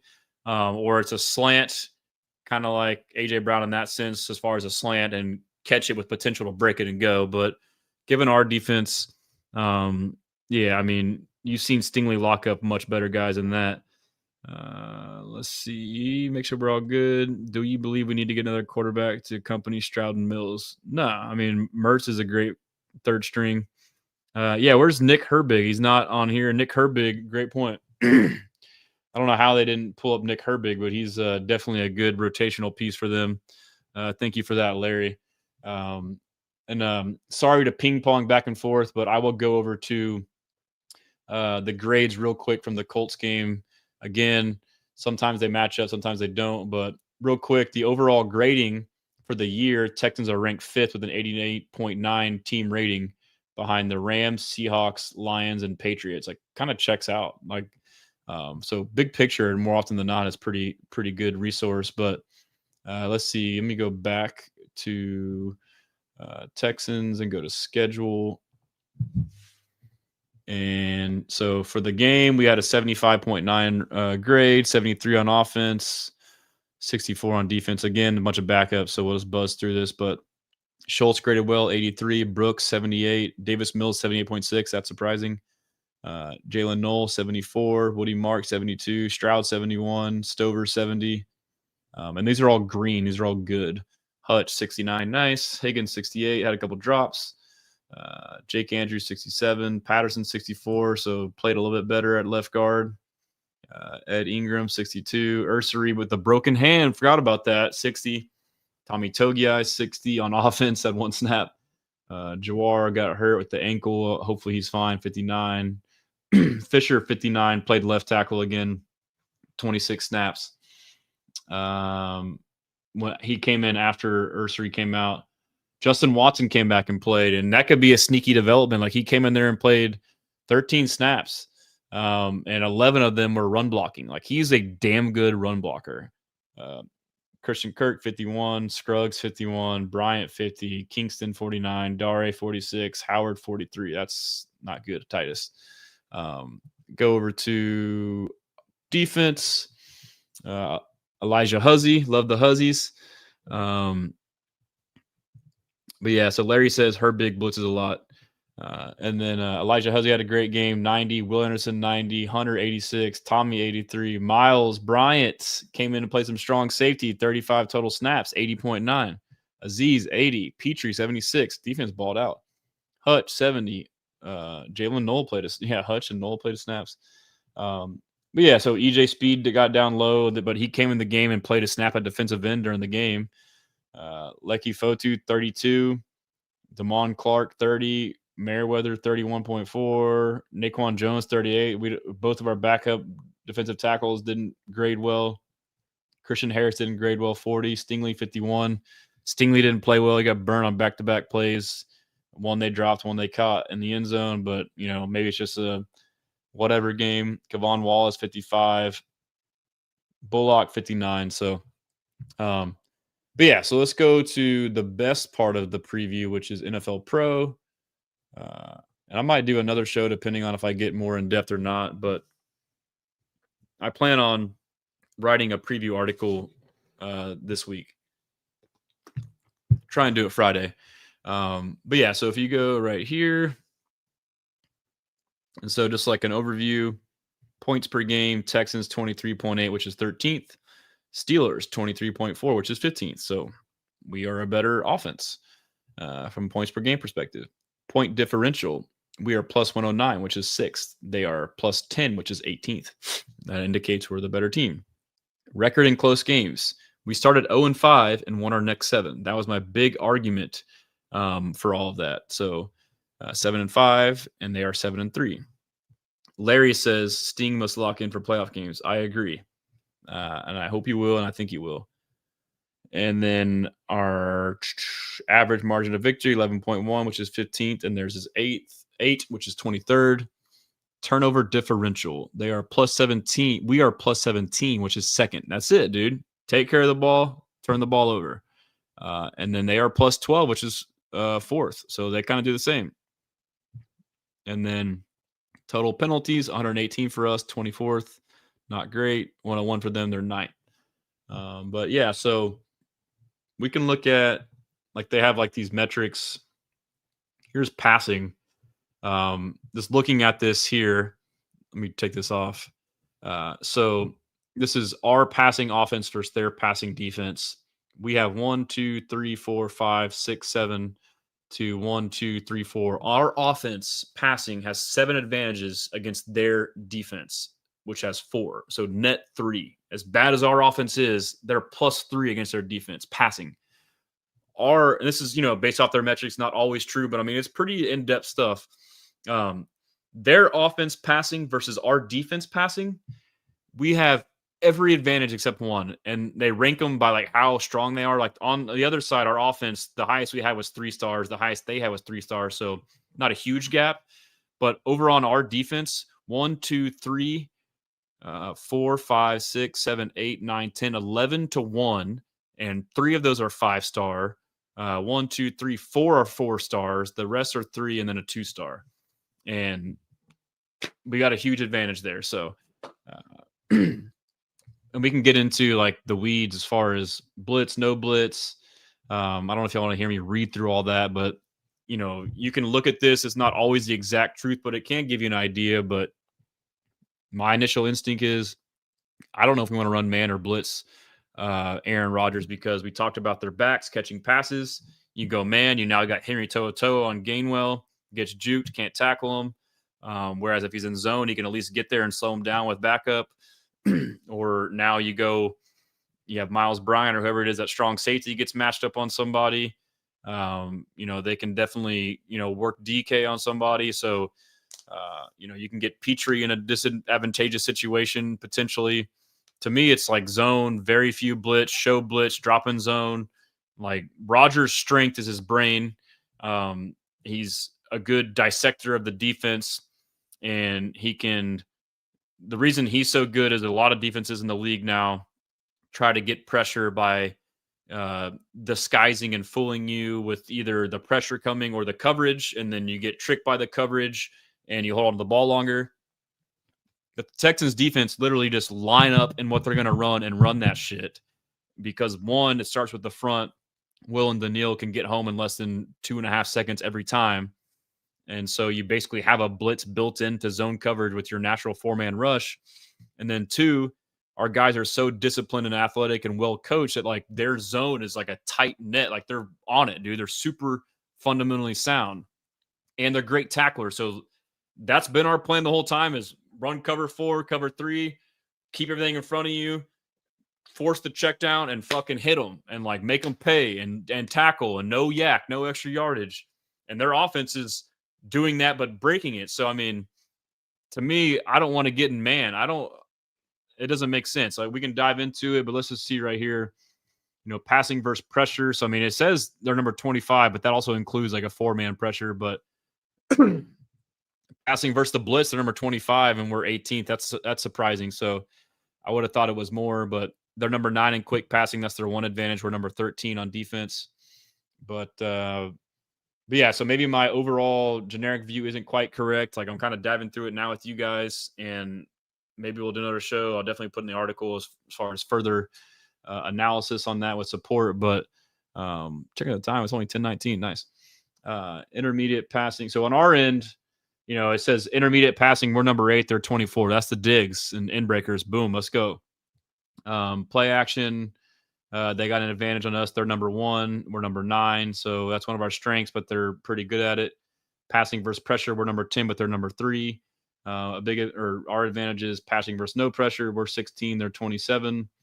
So yeah, I mean, that's kind of, but we got, like, on the defensive end, we got massive advantages. Long passing, they're 21st, we're 1st. Passing versus play action, they're 26th, we're 2nd. Passing versus pressure, they're 25th, we're number 2. Passing versus no blitz, they're 11, we're number 1. Overall passing, 16 versus 1. Passing versus no pressure, 19 versus 1. Short passing, 6 versus 1. Like, our pass defense is insane, dude. And then you go to rushing, and, As far as our offense versus their defense, they have all the advantages except one, which is 1, 2, 3, 4, 5, 6, 7, 8, 9. Only one is a 4-star, and there are a couple 3-stars, a couple 2-stars, so not a huge deal. And then flip side, we have all the advantages except one, and then a couple pushes. So as far as the ones that stick out, rushing under center, we're 31st, they're 12th, and then the one advantage we have is rushing out of shotgun. We're number 8, they're 16th. And then, as far as the flip side, their offense rushing, they are 25 versus light box, and we're 4. So we run a 4-2-5. We can say, dare you to run it and still stop you. And then QB scrambles, an area that we are 32nd in, they're 26. Rodgers can't run. That's a massive advantage to us. And so, so pretty much every game we've played, we run zone, cover forward as drop back, and force you to limit the explosives, force you to dink and dunk, and force you to drive the field. And then, let our front four eat. And then the other games where we've run more man, when we played Josh Allen, Mahomes, Justin Herbert, and those games, we literally run cover one like every play because they got a mobile quarterback. And so with the robber, and they can rob either underneath routes or they can be a spy. And so when we had these game plans, they've been pretty stagnant. And so you do wonder, okay, now it's playoffs. Will we start to open that bag? I don't know if this week's the best week for it with Rodgers, who, when you try to get too cute, will unravel it. Because when you do some of that, if it gets uncracked or cracked or solved, then it can be like when you blitz, that's when a lot of big plays happen. So this may not be the week for, all of a sudden doing exotic stuff. Like I think our same formula might be fine for this week. Maybe later in the playoffs, you might throw in some more exotic stuff, but I guess that'll be something to watch. But yeah, let me I'm gonna take a sip of water. So I'm gonna take a second to give my voice a rest, and I'm gonna play some clips, and then we'll go back to the insights. But here is Rodgers. I was watching his presser after the game. Thought this was pretty interesting. He was kind of giving you insight to how he sees things. And I'm not sharing it, so let me restart that and share this instead. My bad. All right, here we go. On maps it, and they bring strong dog. They bring the mic and they bring 44 off the slot. And we talked from day one when I got here. I like throwing vertical peaks first pressure. So start off by looking vertical. And we actually. So I kind of like misspoke. I said it's like a dig. Basically, it's just like you're running a vertical, but then a vertical peak. And this is what I've wanted the Texans to do. Like, just turn around and look. There's a vertical peak. Like, hey, I'm running a vertical, but they're going to blitz. But as I'm running, I'm going to look. Oh, ball, boom, catch. Like, that's what he says. He likes to throw vertical peaks. He kind of like made eye contact in the huddle and just said, be alert. And then sure enough, he widens slightly like he's supposed to. He catches the ball with his hands. He gets 14 yards, and that's a drive continuer. We talked on through routes. If you get 2-man, double up, take your time, give him an outbreak look, and then go down the middle. And on the second last drive, he ran an absolutely unbelievable route. And it was just perfect. I mean, I'm literally throwing it, kind of laughing at myself because I'm like. So basically a stick nod. 2-man, if he's running like an over route, he says, give him an outside move. So nothing crazy. But let me just scroll back a little ways to see if there's anything worthwhile to kind of work our way back. All over the place today. I'm a little sporadic as usual. I saw the Titans interviewed Jason Garrett. He's a great coach. They should definitely hire him. Oh, if you haven't, check this out from Tyler. I believe it's pronounced Dune or Dunn. I'm going to try to do an interview with him, but he wrote an amazing article on the Texans defense. He spent a couple of weeks with them. Super, super in depth, 2 parts. Goes back with like personal background on Kamari, Aziz, Henry, a lot of good stuff on there, like behind the ethos of the Texans defense. Very good stuff. But yeah, let me keep going down. Kevin Durant had a game winner, which was sick. And our new pitcher from Japan is all over H-Town getting dubs. Tatsuya Imai. He is goated, and I think I'm almost to a point where we can listen to some clips. And so, yeah, it's going to be annoying. I'm going to kind of do a couple of these, and then I will creep back over to the preview. But I just need to do this for a minute to kind of give me some time to rest my voice. I try to talk because obviously if you don't get to watch or listen to the whole thing on here, you can rewatch or listen obviously on Facebook and Twitter. Stays up for a while, but YouTube. But the big thing is going to be Apple and Spotify, which is called Second Guessing with Stressan. So he likes to start off looking vertical. Well, not going to work on our secondary. We get the short passes and swarm, but not deep. Do you think we can beat the Steelers, says Ernesto? Yes, I think we can. In the life of Colby, I wouldn't blitz Rodgers that much. I would show fronts to confuse him more than anything. Yep. Jacob says we need to see more Tommy Togiai in the backfield and goal line. I agree 100%. JJ, we probably don't need to dig deep into that bag yet. I agree. Julius Harris, where you been, bro? Man, I've been chilling, bro. How you doing, bro? Thanks for tuning in. Let's see. Larry Payton. All right. And let's see. In the life of Colby, had the Steelers played defenses like Seattle, Denver, San Francisco. How did they fare? So, no, they haven't played very many good defenses. And when they have not fared well. So I meant to go through their schedule. I kind of skipped around that. We'll go back to that. No, bro, what are your thoughts on Stingley play recently? You think the injury is bothering him? Yeah, I go back and forth. It feels like it, and then he does good and then doesn't do good. But, I mean, it was good enough for him to play in that game he didn't have to play in. So I think his style of play, man, he kind of sometimes is just chilling. But I think he'll be fine. But, yeah, Texans are now 4-0 in games called by J.J. Watt. They did release our opponents based off of the standings finishing as far as home and away. The Texans next year have the Colts, Jaguars, Titans at home, also on the road, but at home, non-division games, they have the Ravens, who they just fired Jim Harbaugh, which I thought was so dumb. I know Ravens fans wanted it, but that came off to me as this is what I suspected and basically was reported by Rappaport, but it felt like it was an ultimatum like between Lamar Jackson and Harbaugh, like him or me, because that's the only thing that would make sense. Like, why would you fire him? And that's basically what it was. They're like, hey, and then also he wouldn't fire, Todd Monken, who I thought was a great OC, and then Zach Orr. I could maybe you should fire him, but yeah. So I don't know how they'll be next year, man. Bengals, they should. Who knows? I mean, off year for them past couple years at home. Bills at home again, House of Horrors. Cowboys at home. Let's go. And then Giants at home. And then on the road, non-divisional games at Cleveland. Okay. At Pittsburgh, playing there. Okay. At LA Chargers. All right, run it back. At Philadelphia. That'll be tough and good. And then at Washington, had an off year, potentially a rebound next year. At Green Bay, always tough. But yeah, so post-game, Tommy Togiai with Jane Slater. This is great right here. This was close to the very end. Walk me through the final play. Oh, man. Well, I'm trying to catch my breath. I'm sorry. Man, we know they was just trying to get the ball out to someone, get in his face. Lateral, you only got 5 seconds left. Just trying to affect the QB. And then they lateral up, just trying to find the ball. Pop right to me, scored. Have you ever scored a touchdown before? No, I haven't. What did it feel like as a defensive guy? Man, you live for that. As a defensive lineman, you live to get in the end zone and score one. To get dogpiled by the team and to know that you guys are heading into the postseason, how would you describe this 9-game win streak and that ending? Just carry the momentum into the playoffs.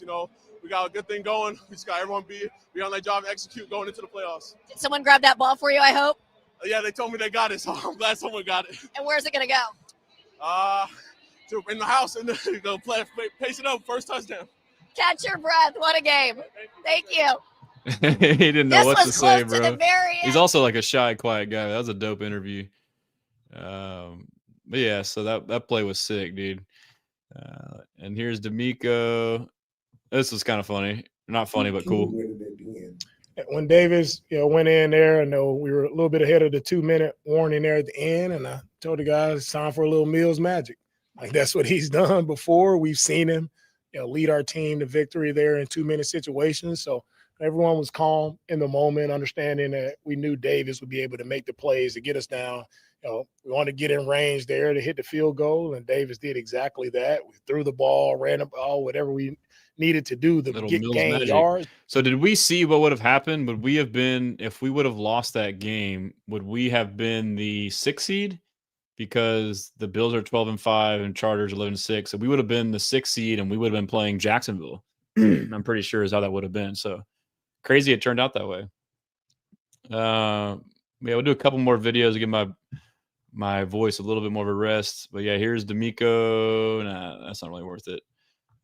Yeah, Carly Ursay Gordon, not so cool now, is it, huh? Here's Will. This gets me hyped. These years. I do. I just saw the D-line when we broke it down, man. Like, we're 4 games away from being world champions. Whatever you have to sacrifice, whatever you have to give up, like, don't look too far ahead, but really be in the moment, but really look what we're striving for, look what we're going towards. And I think everybody's been doing a really good job of that. Like, man, like, we're a couple of games away from being exactly where we want to be at. That's dope, man. Great perspective, long term, but also narrow focused. But yeah, so here's CJ on the TD run for Tommy, or he had that for Tommy's. It was a time I felt bad because, like, it's always weird when you're under center and, like, they got some big boys. So like 9-0, he's a big guy, and he's breathing, and like I'm like I got to get out. Like, I don't want to get my foot stepped on, and so I like skipped out. And Gerard was like, "Don't skip on this play because it's gonna happen faster than you think." And so we only walked through. We didn't like get a live rip, I don't think. But so I didn't skip, and then I went back to like my human nature, and I skipped out and I missed him. I felt so bad. I went over there and did 5 push-ups for him, but I'm good though. I'm good. We finished. He got his touchdown. Nobody can be bad at me anymore. But I'm just happy for my guy. I love Tommy. That's one of my Buckeye brothers. I've known Tommy since I was 18 years old. So he's a great player, but also a great human. I'm just really happy to see him really prevail in this league and have great seasons back to back. And then here's CJ's interview with Evan Washburn. Well, CJ, first of all, congrats on 9 straight wins. I got to start, though. It seems like an ultimate ball don't lie situation with Tommy Togiai on the failed, I guess, handoff, and then he finished it with the touch. Because I'm watching everything. Yeah, I missed him. Probably got to get some more reps. That's my fault, but, got the touchdown. But Tommy just needs a shot with the ball. He go and score. So that last play, man, just a testimony to our team.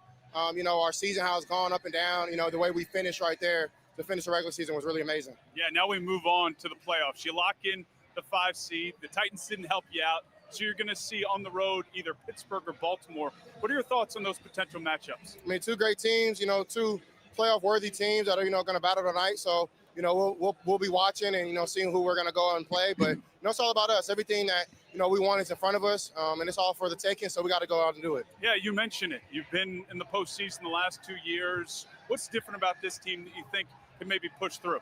I think the experience. I think myself, I know a lot of the guys on the defense, a lot of guys special teams, offense, all the way around, coaches. Like you said, we've been in the playoffs 2 years in a row, now 3. So we got a lot of hard work that we need to do that we know that is coming up. The work really starts right now. So, we're excited for it. And all the experience that we had in the last 2 years of losing, we're going to use those pains and those scars, to try to get a dub. Yes, sir. So we'll kind of bounce back here. I got my voice rested a little bit. I meant to go through the Steelers and their schedule as kind of like my initial dive, but yeah, so beat the Ravens, no DK, lost to the Browns without DK, but still, bro. I mean, like, the Browns are frisky, and I know we've had, close loss or wins against bad teams, but I mean, come on. All they had to do is beat the Browns to clinch a berth, and they couldn't do it. Beat the Lions, who turns out aren't quite as good as we thought, but I think this game was, was it close? This game was 15-10, Pittsburgh 20. They pretty much controlled it. That was a game they could have lost, right? Is that the one like at the last play of the game? Let me see here. This was the one with the controversial endings with the 2 OPIs at the end. Like, they could have very well lost that game to the Lions, who aren't what we think they were this year. So there's that one. And then the Dolphins, okay. Dolphins not great, but, give them credit for the win. And let's see here. Then they beat the Ravens again. Again, the Ravens, we stomped them, dude. But I think, did Lamar play in this game? Let me look at this box score. Yeah, he did. Close game, won that one. And then let's see, go back again. They lost to the Bills 26-7, team that we beat. It was also there. Lost to the Bears 31-28. Beat the Bengals, who were not very good. I think that was with probably Joe Flacco. Yeah, they beat Joe Flacco.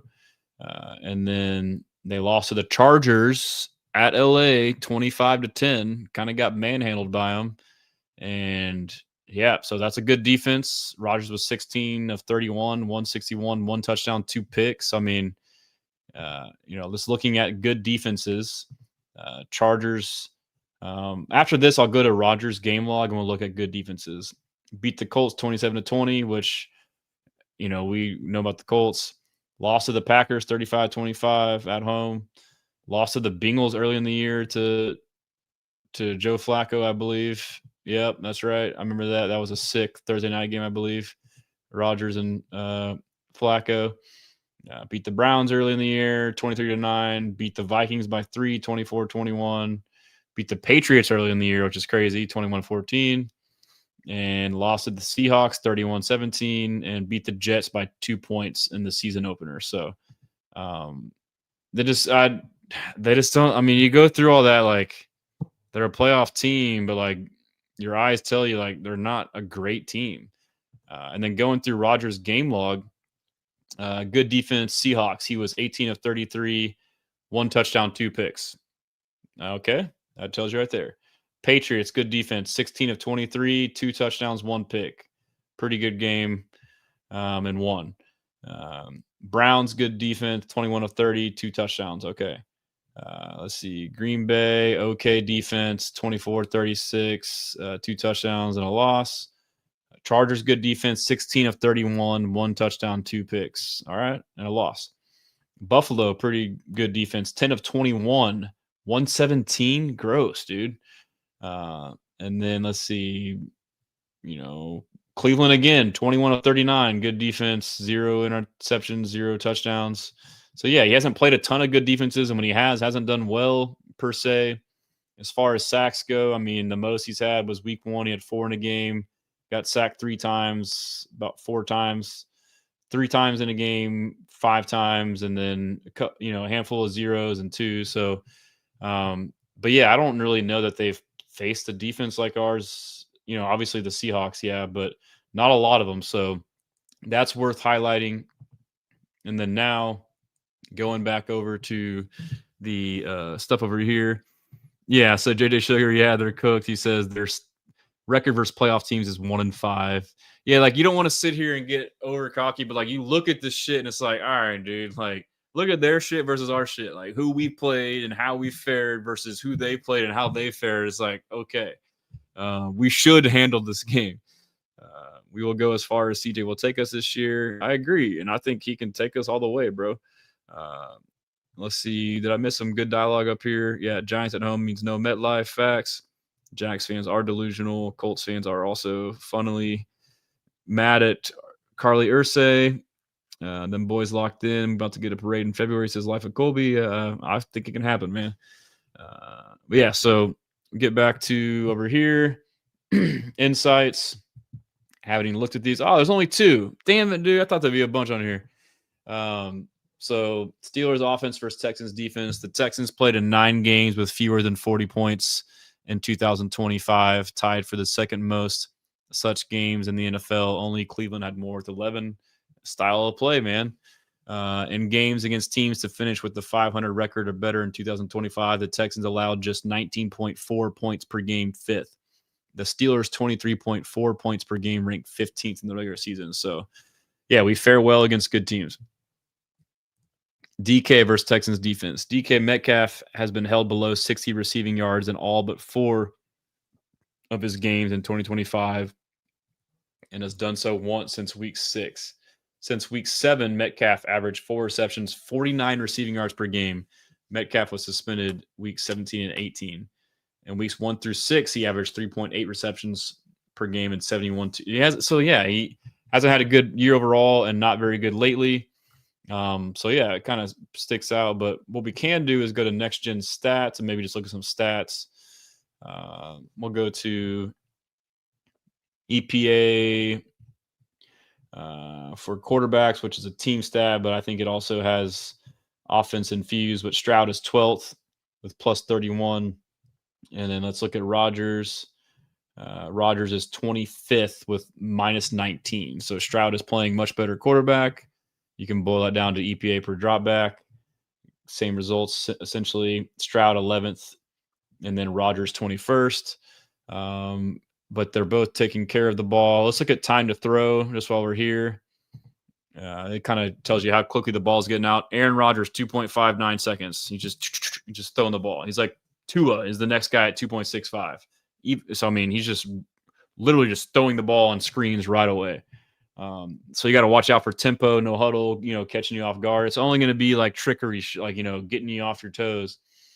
Stroud is at 2.82. He's 16th. So that's good for us, but going to, let me go to next gen stats and go to, let's go to team offense.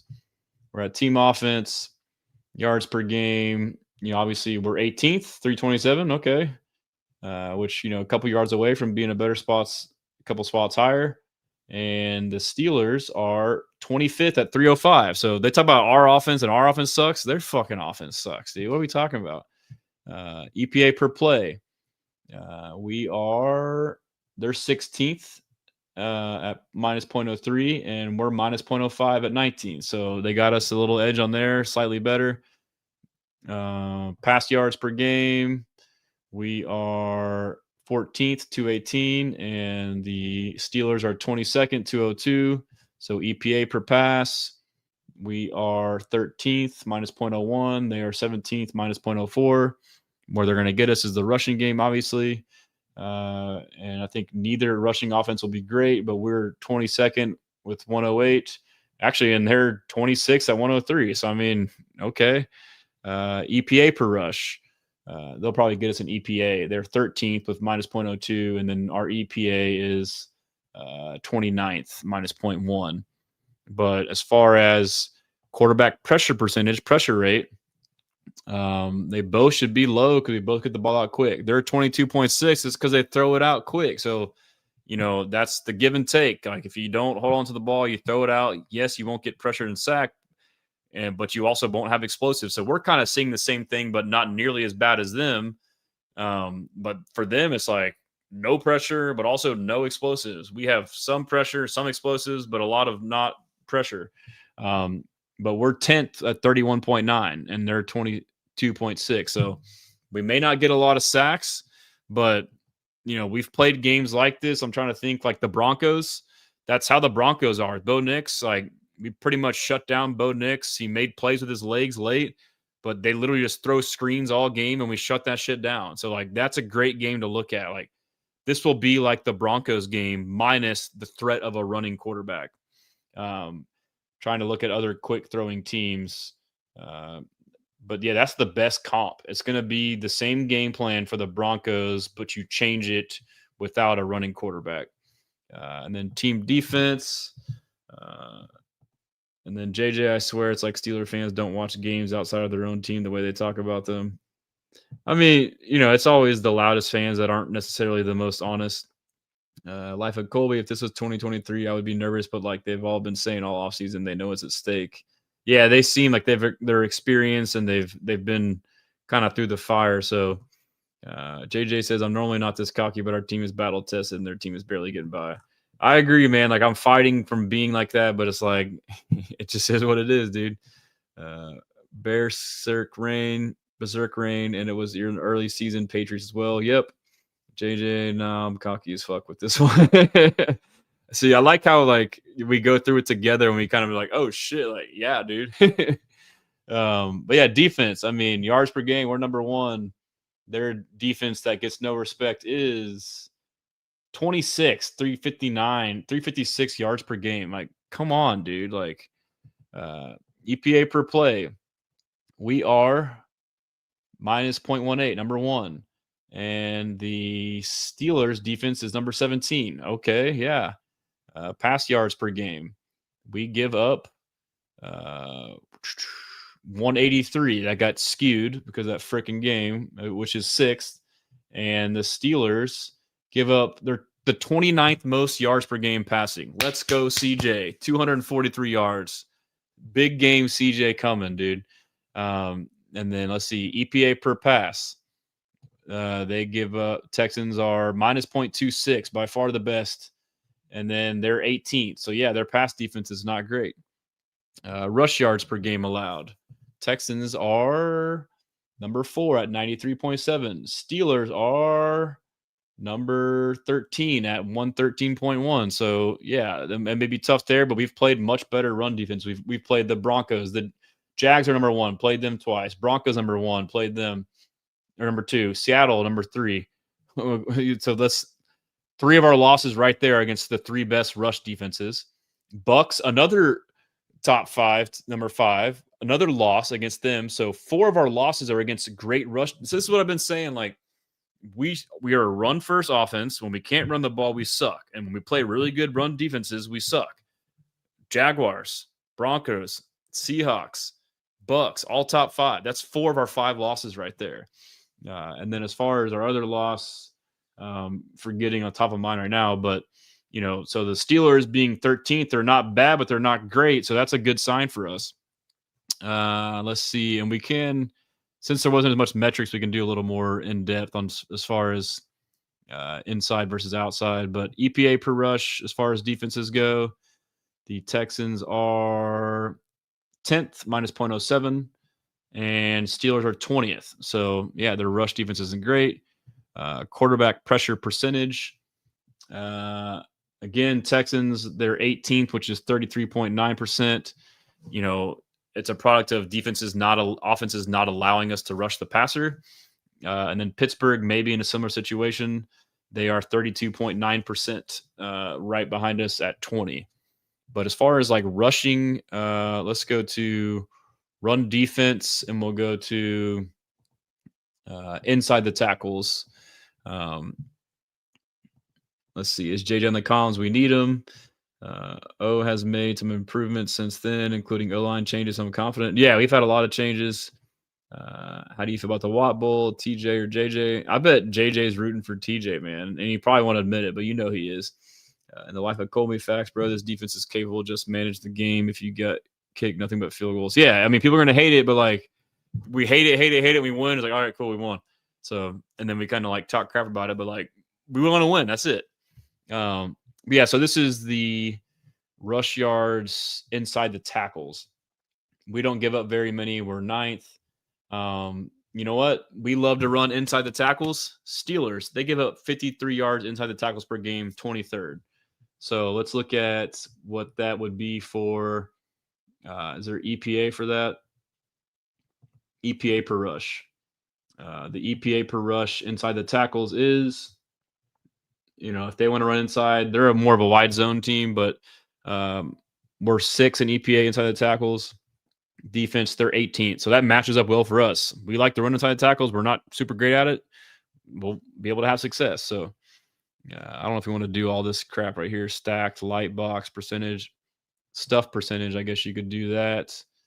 And so we stuff the box at the 10th highest rate, and they're 22nd. So, yeah, we won't get negative runs that often. And then let's do outside the tackles. And let's see what all these numbers are. Rush yards allowed per game outside the tackles. The Steelers like to run the ball outside the tackles, and we are the second fewest yards outside the tackles allowed on our defense. And then as far as their defense, they're 11th. So they're a better defense at stopping the run outside the tackles. But guess what? We don't like to do that. So that matches up really well for us. Let's go kind of look at that on the flip side for the offense. So team offense. Let's look at rushing offense inside the tackles.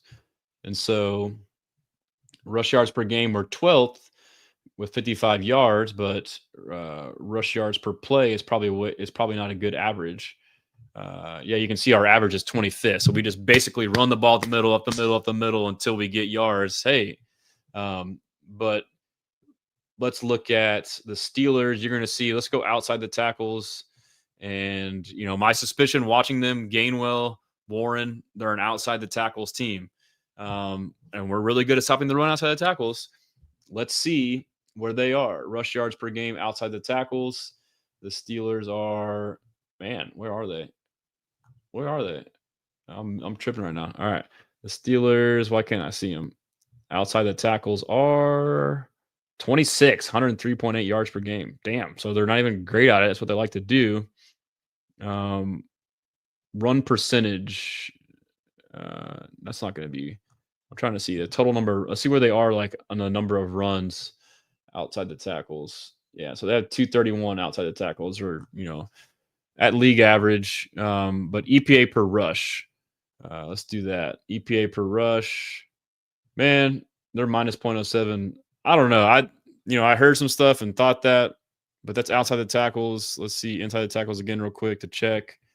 Sorry, this is kind of not sounding great, but yeah, I mean, it says they're better at inside the tackles, but man, like diving into it like that, like I'm not really that scared, dude. Like, is what it is. So, yeah, Jermaine says that'll set up Fairbairn for 4 or 5 field goals. I mean, I can see it, and it is what it is, but I'm pumped, man. Like, we should win and dominate the game. I'll write an article Friday, maybe do a live if I have more info to share by then, maybe have an interview. But, man, I appreciate you guys. As always, follow me on all platforms at Texans Commenter or at Houston Stressans on Facebook, Instagram, Twitter, Facebook, YouTube, Twitch. My website, HoustonStressans.com. Get you some merch. I got my Houston versus Everybody shirt on. Hopefully this is back in vogue after Stroud goes off for 330 and 3 tubs at I guess it's not Heinz Field anymore, but yeah, well, you know what? I guess we got, let me see. I still got some interviews I can play on my timeline here. My bad, fellas. Yeah, let me go back through here and share some of this stuff. That was just it with the recap. Share screen. Yeah, they got Arthur Smith as their OC, which is basically Aaron Rodgers as their OC. And yeah, so we're Monday night. Finally didn't get a Saturday game at 3:30 for once in our lives. Pretty crazy. It was nice to see the Ravens lose. Their fans were talking mad shit after we beat them early in the year. And yeah, we're just going to scroll through the timeline, see if we can find some good stuff for you guys to listen to. Here's Stroud after getting pulled after the game. I want to keep playing. I feel like I was just getting in the groove. And, we had a rough first quarter, but I felt in the second quarter, we were moving the ball, scored in the red zone twice. And, I'm always – whenever I get the chance to play, I want to play as much as I can. So, but I understand why I wasn't able to, and got to just move on. And real quick too, like obviously, Cam Hayward's a good big defensive tackle, and we have struggled against those guys. So short yardage is something to worry about. But that's where you got to get creative. Bring in Tommy, run it to the outside in short yardage. Here's D'Amico. So yeah, again, I was impressed that I guess we don't need to play that. I was impressed that he was aware of the Jags game. And then going back through J.J. Watt, talking about D'Amico Ryans. JJ, I never want to put you in a spot, but you have gone for a second here and speak of the pride in which Coach Ryans has accomplished with this group thus far. Yeah, I think he was the exact right hire at the exact right time for this organization. 3 years ago, they were in a place where it was not good down here in Houston, and they needed somebody to right the ship and set the culture of the organization and put it in the right direction. And D'Amico Ryans, having played here, understanding what this place needs to be successful, has done that and then some. 3 years, 3 playoff appearances, 10-plus wins, and he's been able to do it successfully over and over again, even after an 0-3 start this year. Just who he is and the way he leads this organization. So stable, the same guy every day, and such a good football coach that these guys are getting the most out of them thanks to their head coach. JJ, I never want to put you in a spot, but we're so lucky to have D'Amico, bro. Like every time I listen to him, like he's so even keeled. He's just like the perfect human. Like I know it sounds weird to say, but like how can you not have respect for that guy? Like he's just so mild mannered, never too high, never too low, but also commands your respect by not having to be an asshole.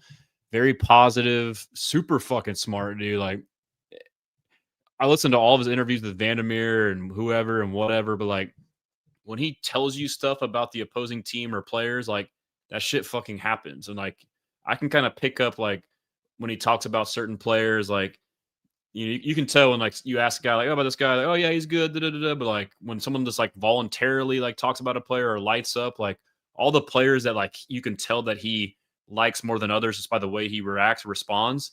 Like Ginty, he was like, this guy's fucking good. And like, boom, he killed us.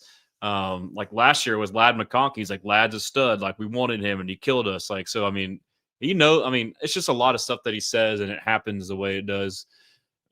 But I'm just getting at, like, I'm just so glad that he's our coach, dude. He is more than worthy of the job. We're lucky to have him, dude. He's the perfect coach for us. Here's D'Amico on Mike Tomlin. The matchup versus the Steelers, really great team. Nothing but a ton of respect, all right, for Coach Tomlin and the success that he's had in the league. How he's done it for such a long time. He's a guy who definitely I've always looked up to, always respected him, always has his teams ready to go, well coached, physical outfit. Like they're gonna play tough. And it was really cool to see how they won that game last night. Just pure will, determination, found a way to win. Had things go their way. Aaron's done a good job there at the quarterback position. Defense has always played tough. So we're excited about the opportunity. Do you have any kind of relationship with Mike, and did he give you any advice or words when you first started this role at Houston? I've always, kept in touch with Mike as we, get together throughout the owners' meetings, everything. Just always, very complimentary of what we're doing here. Just always positive. That's the thing I say. Always positive. Always great encouragement from a guy who's done it at a level that everybody would seek to do it. Like you've had over 20 years of winning seasons. Like not many people can do that. And he's done it. He's stuck around at one place, probably the longest tenured head coach right now in the NFL for a reason, because he knows how to win. Your thoughts on? Yep. That's him on the Steelers. Let's see. Keep going through. We're getting some love in the media this week. Here's Mina Kimes on the Texans. All right, go ahead, Mina. They're just so fun to watch. Marcus, you talked about like having a plan for the front. I already know what the plan for the front is. That ball is coming out in 2.5 seconds or less. The problem is when offenses do that, and that's typically the plan against Houston, Dan alluded to this, they don't let you get yards after the catch on short passes. They are allowing the lowest yards per attempt of any team. They have the best success rate. They're allowing first downs under 25% of the time. They swarm to the football. Dan and I are all pro voters, and I put, I think, 4 or 5 Texans defenders on my list at multiple levels of this defense. I mean, Kamari Lassiter, we talk about Will Anderson Jr. and obviously Daniel Hunter and Derek Stingley Jr. He might be the best tackling corner in the entire damn NFL. So to not to say this is hopeless, Aaron Rodgers, you're going to have to push the ball downfield because dink and dunk does not work against it. Facts. But I mean, it's like, what are they going to do? Like there's, it's damn if you do, damn if you don't. So, and then here's Marcus Spears on the Texans versus Steelers. Guys, listen, we going to be there for Monday night. I don't think the Steelers are a threat. I'm actually terrified for them because 2 weeks ago, I saw them only score 6 points against the Cleveland Browns. And this Houston Texans team, I never thought I would say this, is I don't think you want to play against them as an offense. Like this is one of those situations where Aaron Rodgers last night took over the football game and did a phenomenal job. But we wasn't writing home about the Baltimore Ravens defense. We haven't wrote home about them all season long. This is a different animal. And the only reason I say that they're not a threat is because when you look at the game last night, it was still balls flying over the secondary head. Derrick Henry still was making explosive runs. And you saw the deficiencies that have shown up all season long. Now, getting DK back is unbelievably timely for what they're about to face against the Houston Texans. And the secondary, at times, you can win back there with time and the ability, hopefully. That's the problem against Houston. You just don't have time. So whatever game plan Aaron Rodgers comes up with, because, yes, I'm saying Aaron Rodgers, a lot of that I thought in the fourth quarter was on him. He's gonna have to come up with the best one he's ever come up with in his life, playing against the Houston Texans front. I ain't even talking about the back end. The front alone, you better come up with the best game plan you ever came up with. You're counting Will Anderson. I mean, that's like, I mean, he's making a lot of sense. I know he's talking and people get whatever, but yeah, like prior, me was talking about all pros. I mean, yeah, they could make the contracts go through the roof. Jermaine says, I joined your live late, but how much of a threat do you think Metcalf will have? I mean, I'm not like, I went through some of his stuff. Like, he hasn't had that great of a year. I think he's just a linear vertical guy and a slant guy. He doesn't really have much to his bag besides that. Maybe he gets some 50-50 balls or burns you on a double move maybe, but I'm not overly scared of him, honestly. I think Sting and or Kamari could, keep him in check. So, and then let's see if there's anything good on here. Almost done here, fellas. Appreciate you guys tuning in as always. And here's Dan talking about the Steelers matchup. 15 yards after the catch. That ain't happening. Will not work against this Houston defense. No. That's been the trademark of this Steelers offense this year, as kind of mundane as it's been or average as it's been. It's get the ball in playmakers' hands and let them have to be kind of special in space. And it won in many ways them the game last night. This defense in Houston does not give that up. And so not only Marcus, like, we love that. You got to block them. It's like then you got to get the ball out to people, and those people have to Swagoo. make the people that are really good at tackling be bad at The tackling. other problem is this, though. They don't just tackle. Like, they get try to your hurt face. you. Yeah. Like, Yes. the physicality, They're the hunting. pursuit to the ball, the way they corral is so different. Yeah. That's a And by good the way, stat just right to there. clarify here, Mina, Yeah. you're going next, but we are not laughing at the Steelers. We are It should. laughing. that's Texans are just the 7th in laugh yak of allowed, and Marcus Steelers loving are a 2nd in defense yak. Yeah. so No much, one and the wants to style play of that play defense. that these They're a Texans. throwback. Yeah, they are, right? Go ahead. Yeah, I mean, I don't think that Metcalf. I'm not trying to like be cocky and say stuff and then feel dumb if it doesn't go that way. But I would be surprised if he had a big day. But who knows? It's playoffs, man, and we never know with the Texans. We're still not fully over the hump. So, but yeah, we're kind of. This was funny, dude. Stephon Diggs in New England with Vrabel. I can throw some blocks.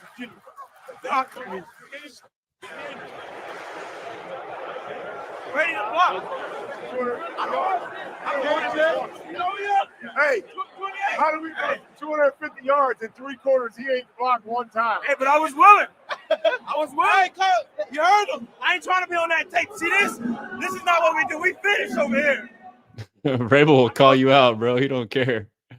And here's Tony Dungy on the Texans. You guys mentioned it about the Chargers' offensive line. He talks. They've got the football. Here we go. Get out of it with a low-scoring win. And I love the Houston defense. I think that Houston defense can carry them to a Super Bowl this year in these playoffs. We love it, Coach. He's got us as the number And one I team. Let's know- go in the AFC.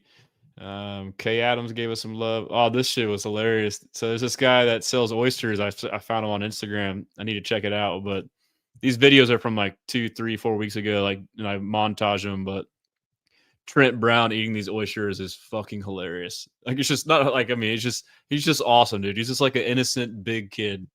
Talk to him, man. You know when the fucking Texans get that dub, you know where they got to come eat at, man. Them bitches so goddamn good. Huh? Them bitches are good as a motherfucker. All right. Showing up best oysters I ever had in my life. All right, nigga. Don't be. All right. That's Man, so awesome. every time I'm in H-Town, You're out man, the look, nursery. we just got that big old whoop up on Patrick Mahomes, man. You heard me? I don't know what we're going to do Sunday, but it's coming true, man. We. Huh? That's gonna fuel me right there for Sunday, dog. Right here. All right. Dog, oyster. Titus.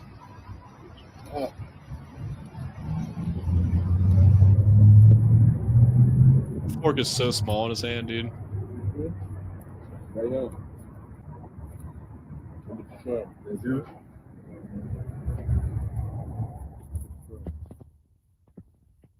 I thought that was funny. Yeah, Daniil Hunter, 4th career season with more than 14 sacks, tied for 2nd most in the NFL since 1982. That's crazy. And then we had, let's see, maybe Aaron's best game in his Orlovsky. last 2. We gave with any offense. Houston's for Pittsburgh versus Houston's defense is rinse and repeat versus with any offense.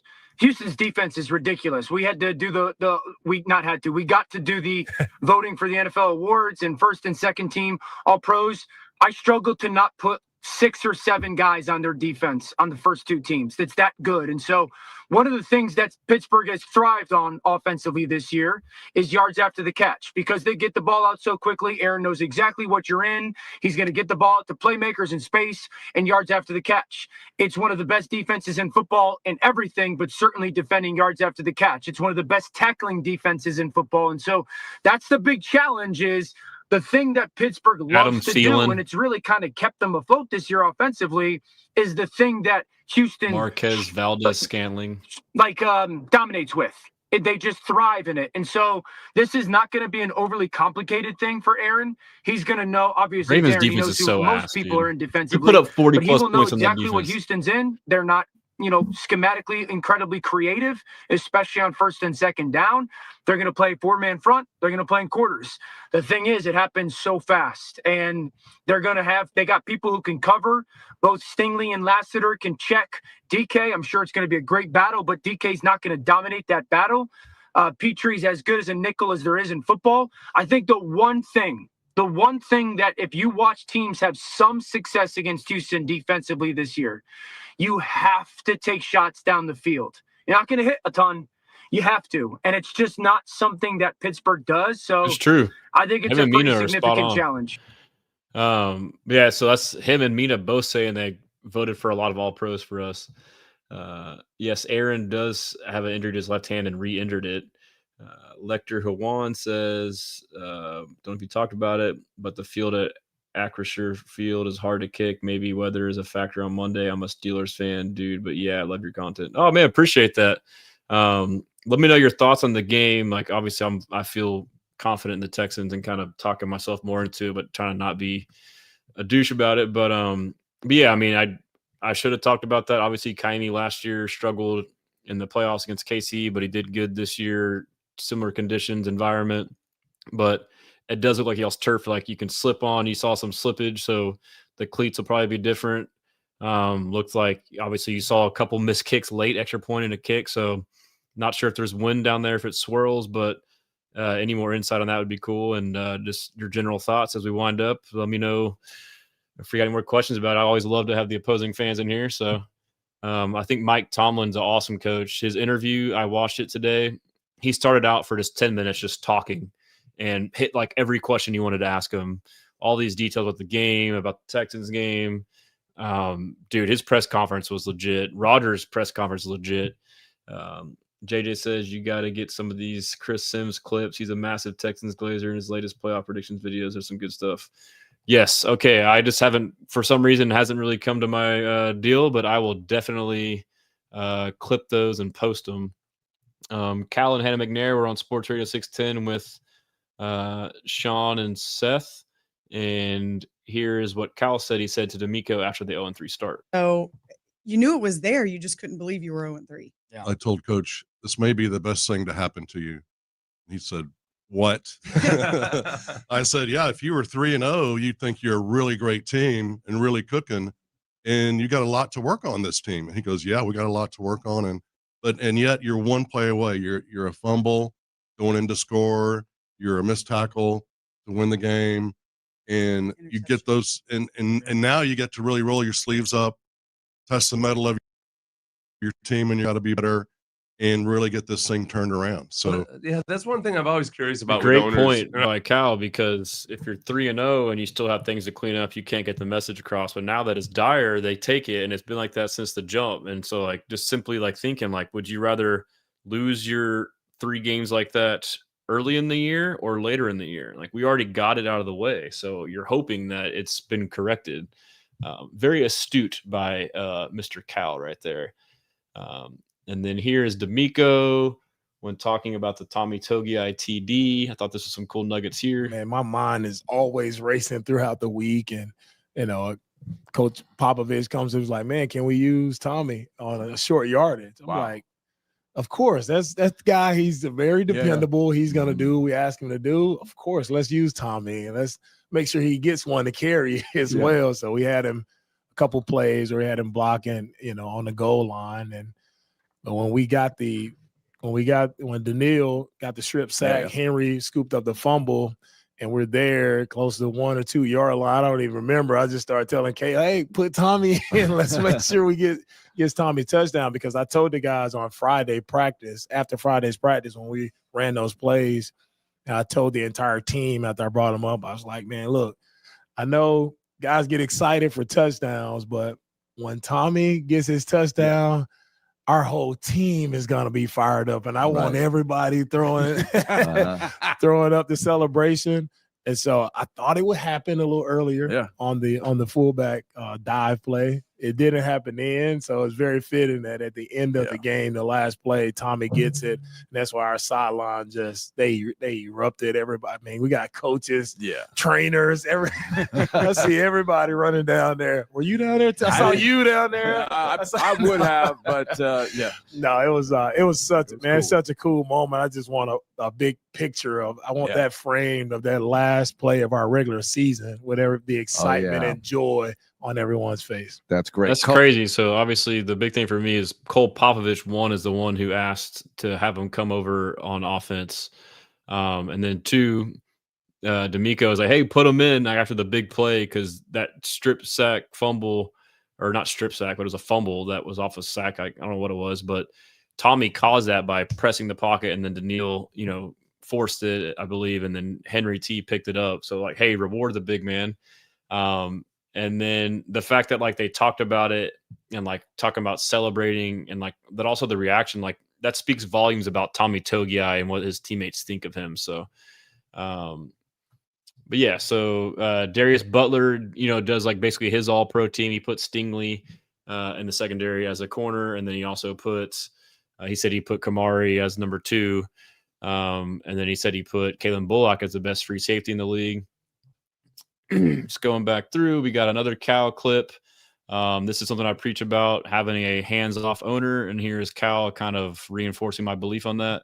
His football IQ is like, I'm putting my hand way over my head here. For those who can't see, and mine I think is pretty high, but it's like talking about D'Amico. Half of his. So me trying to tell him or Nick football things is not the right.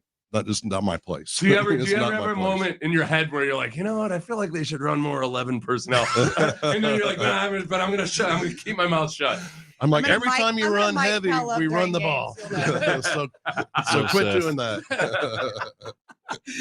57 is so I mean, but like the fact that he can say like, yeah, D'Amico knows way more than me. Like I can't tell him anything, him or Nick. Like, yes, you hired so it's all about making the right hire. Like you made the right hire in Nick Caserio and D'Amico, and now let them do their job. So great to hear. But yeah, if you like film breakdown, got a film I started breaking down. I'll continue to do it throughout the week. There might be a couple more clips up here a little ways. Let's see what we got. Nick Wright has the Texans losing. Go figure. Nick wrong. Kaimi got AFC Special Teams Player of the Week. Last week was Tommy. The week prior was Derek Stingley for defense. Texans lost the total points thing. The Seahawks, whatever. And I think that's it, fellas. I don't know if there's any good clips right there. Yeah, we'll get the Mike Tomlin stuff. This is actually really good. And these are long, so I'll actually use the restroom while I play these last two, and then we'll call it wraps. First on offense, I think the strength of the pack is the pack. I think they've displayed that in a lot of ways over the course of the journey. Certainly, they went through an adjustment at the early stages of the season playing without Joe Mixon, but they've certainly found a nice division of labor in Woody Marks and Mr. Chubb. Those guys have done an awesome job in terms of dividing the labor up and running the ball for those guys. As I mentioned, their ball security is top tier. Neither one of those guys or no one in their backfield has put the ball on the ground this season. They got some quality young eligibles in Higgins and Noel from Iowa State. They've done a nice job of growing and evolving over the course of the season. There's certainly assets to their passing game and good supplements to Nico Collins. Collins is a big-time one-on-one playmaker. He's oftentimes on the backside of formations. You get in single high defensive structure. He's in one-on-ones with corners, and he wins a lot of them. He makes the big boy catches. He can run through traffic and run the in-breaking routes. He's good down the field on 50-50 balls. He certainly has our attention as we prepare. I think they've also displayed stability and depth at the quarterback position. I got a lot of respect for C.J. Stroud and his body of work and what he's been able to do in this league over a short period of time. But I'm also very respectful of the veteran presence that Davis Mills provides. I think he went 3-0 this year as a starter. He threw 5 touchdowns and 1 interception over the course of that span. And I just think that when you're able to absorb the negativity of playing without your quarterback and maintain your offensive rhythm and take care of the football, I just think that's an asset to a collective. And to be quite honest with you, I think that 3-game stretch that he had was really the catalyst for this 9-game stretch that they're on. And when they got CJ back, they've just taken off from there. And so we certainly have some challenges in that phase. They do a nice job strategically, particularly in situations of attacking tendencies. We got to be thoughtful about repetitive calls and situational calls. They do a really good job of strategy in those kind of moments. On the defensive side of the ball. Yeah, so I mean, that's a lot right there. I agree with a lot of that. Like I mentioned, y'all heard it also. And then here's him on our defense. Like, this is him involuntarily starting his presser the other day. On the defensive side of the ball, they just got a kick butt unit. They do. They got a top flight edge tandem in Hunter and Anderson. They got a top flight corner tandem on the outside. And so they rush very well. They cover very well. They're not trying to split the atom schematically. They don't have to when you have corners and edge rushers like that. I'll start first with the edge rushers. Will Anderson and Hunter are simply the most dynamic edge rush tandem in the National Football League in 2025. They got 27 sacks between them. I think it's 12 for Anderson, 15 for Hunter. They're a formidable group. You could talk about the things that you need to do schematically to minimize them and all of that. There's nothing that they haven't seen. We better stay out of a bunch of one-dimensional passing circumstances, because if we're in those circumstances, we're going to be in trouble. And that's just the reality of it. They do a good job of being aggressive and combative in coverage. They got a really good secondary. Petrie, their safety / nickel, is very versatile, and he displays that versatility on the back end and in safety circumstances, and also in his ability to cover and blitz as a nickel. They got a real good linebacker tandem, man, that's highly active and productive. They minimize big plays. I was just looking at their statistical profile. They're top 5 in most statistical categories.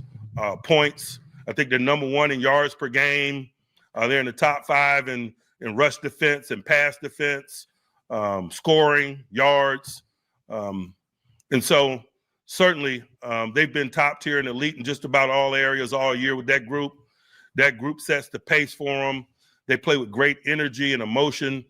They play well as a collective. They have an appetite for rising up. This dude's like me. He just talk. This is crazy. Up in moments. It just seems like every week you're seeing game-changing and game-deciding plays from their defense in terms of closing close ball games out. They make the necessary plays in weighty moments, really in all 3 phases. I think about a 3rd and 14, I think, versus Jacksonville, where Davis Mills scrambles into the corner of the end zone to give them a late win at home versus those guys, for example. But you don't get in this tournament unless you had your moments. You certainly don't win 9 straight unless you have continuity in complementary play. They're good in all 3 phases. I think about D'Amico Ryans when I watched their tape and how he played the game, and I tip of the cap to him. I think the Houston Texans play collectively the way that he did. They're tough and smart. They play to win. They play with emotion, as I mentioned. And so, man, really excited. That's crazy. Yeah, and JJ said it's the Tomlin start to talk that so much that he doesn't answer questions. But no, dude, like, he went on to talk for another 20 minutes and take questions. Like 30, it was like, this is a long, like, dude, he was way too long of a presser. I was like, you gotta go coach, bro. Like, it was crazy. I was like, I liked it as like a fan. But yeah, and here's film watcher breaking And down what the I play. mean is when the coaching staff is watching, that makes the Texans one of the most dangerous teams in the playoffs this year. And what I mean is when the coaching staff is watching film, they saw this play from week 16 when the Cowboys came out against the Chargers with this bunch look on a 3rd and short. And what you notice from the Chargers is they have this quarters shell. So essentially that just means each DB is taking a deep quarter of the field. But you notice on the snap that this field side safety, he triggers downhill a little bit hard. You notice that field corner, he breaks down on this quick out. Even though they're the deep quarters, they are playing this very aggressively underneath because on a 3rd and 1, they don't want to give up the easy first down. They don't want to make it easy for the quarterback to just check it down right to this quick out. So they make sure to prioritize that and be more aggressive. So much so that you see this deep corner, he ends up coming open. Now, Dak doesn't find him. He ends up throwing it to the quick out, but that is exactly what the Texans saw on film. And you know that's what they saw on film because on the first 3rd and short of the game against the Chargers, they call that exact same bunch look. So, of course, the Chargers respond with that exact same quarters defense. So now the Texans are going to perfectly attack that defense after they motion Christian Kirk across by occupying every single deep quarter. So Nico Collins, he runs across, so that's going to occupy this deep inside quarter because, once again, they're more aggressive on those underneath routes. And then the other inside quarter, he's going to crash down on Dalton Schultz running the shallow cross, same reason there. And then the deep outside quarter, he's going to crash down on Christian Kirk on the quick slant. So all of a sudden, there's no deep quarters, which is why Jaden Higgins is running this deep post because it attacks the outside shade leverage of this deep outside quarter. And at the top of that route, you notice that the deep outside quarter kind of pauses. He's expecting more of those underneath routes. They're so aggressive that that post gets wide open down the field. First drive of the game, they come out with a 75-yard touchdown, just a perfect play call. And if that Texans offense is operating like that in the playoffs, they are going to be unbeatable with that defense. So make sure you watch the Texans take on the Steelers on Monday Night Football. Guys, awesome film watchers, Instagram and Twitter. But yeah, so JJ and Colby were talking about, you know, Will and Daniil getting home. Yeah, so I mean, this is like most other games, but like if the Texans can get out to a couple scored lead and now they're forced, because Tomlin basically was saying like they can't get into known passing downs, which is 3rd and long. But then now if you get more of those and then also you get behind and pretty much every down's a known passing down, like it could snowball. And of course that's for every game, but even more so with Rodgers being, he has to throw the ball quick. Otherwise they're going to be dinking and dunking and it'll just be, it'll be feeble.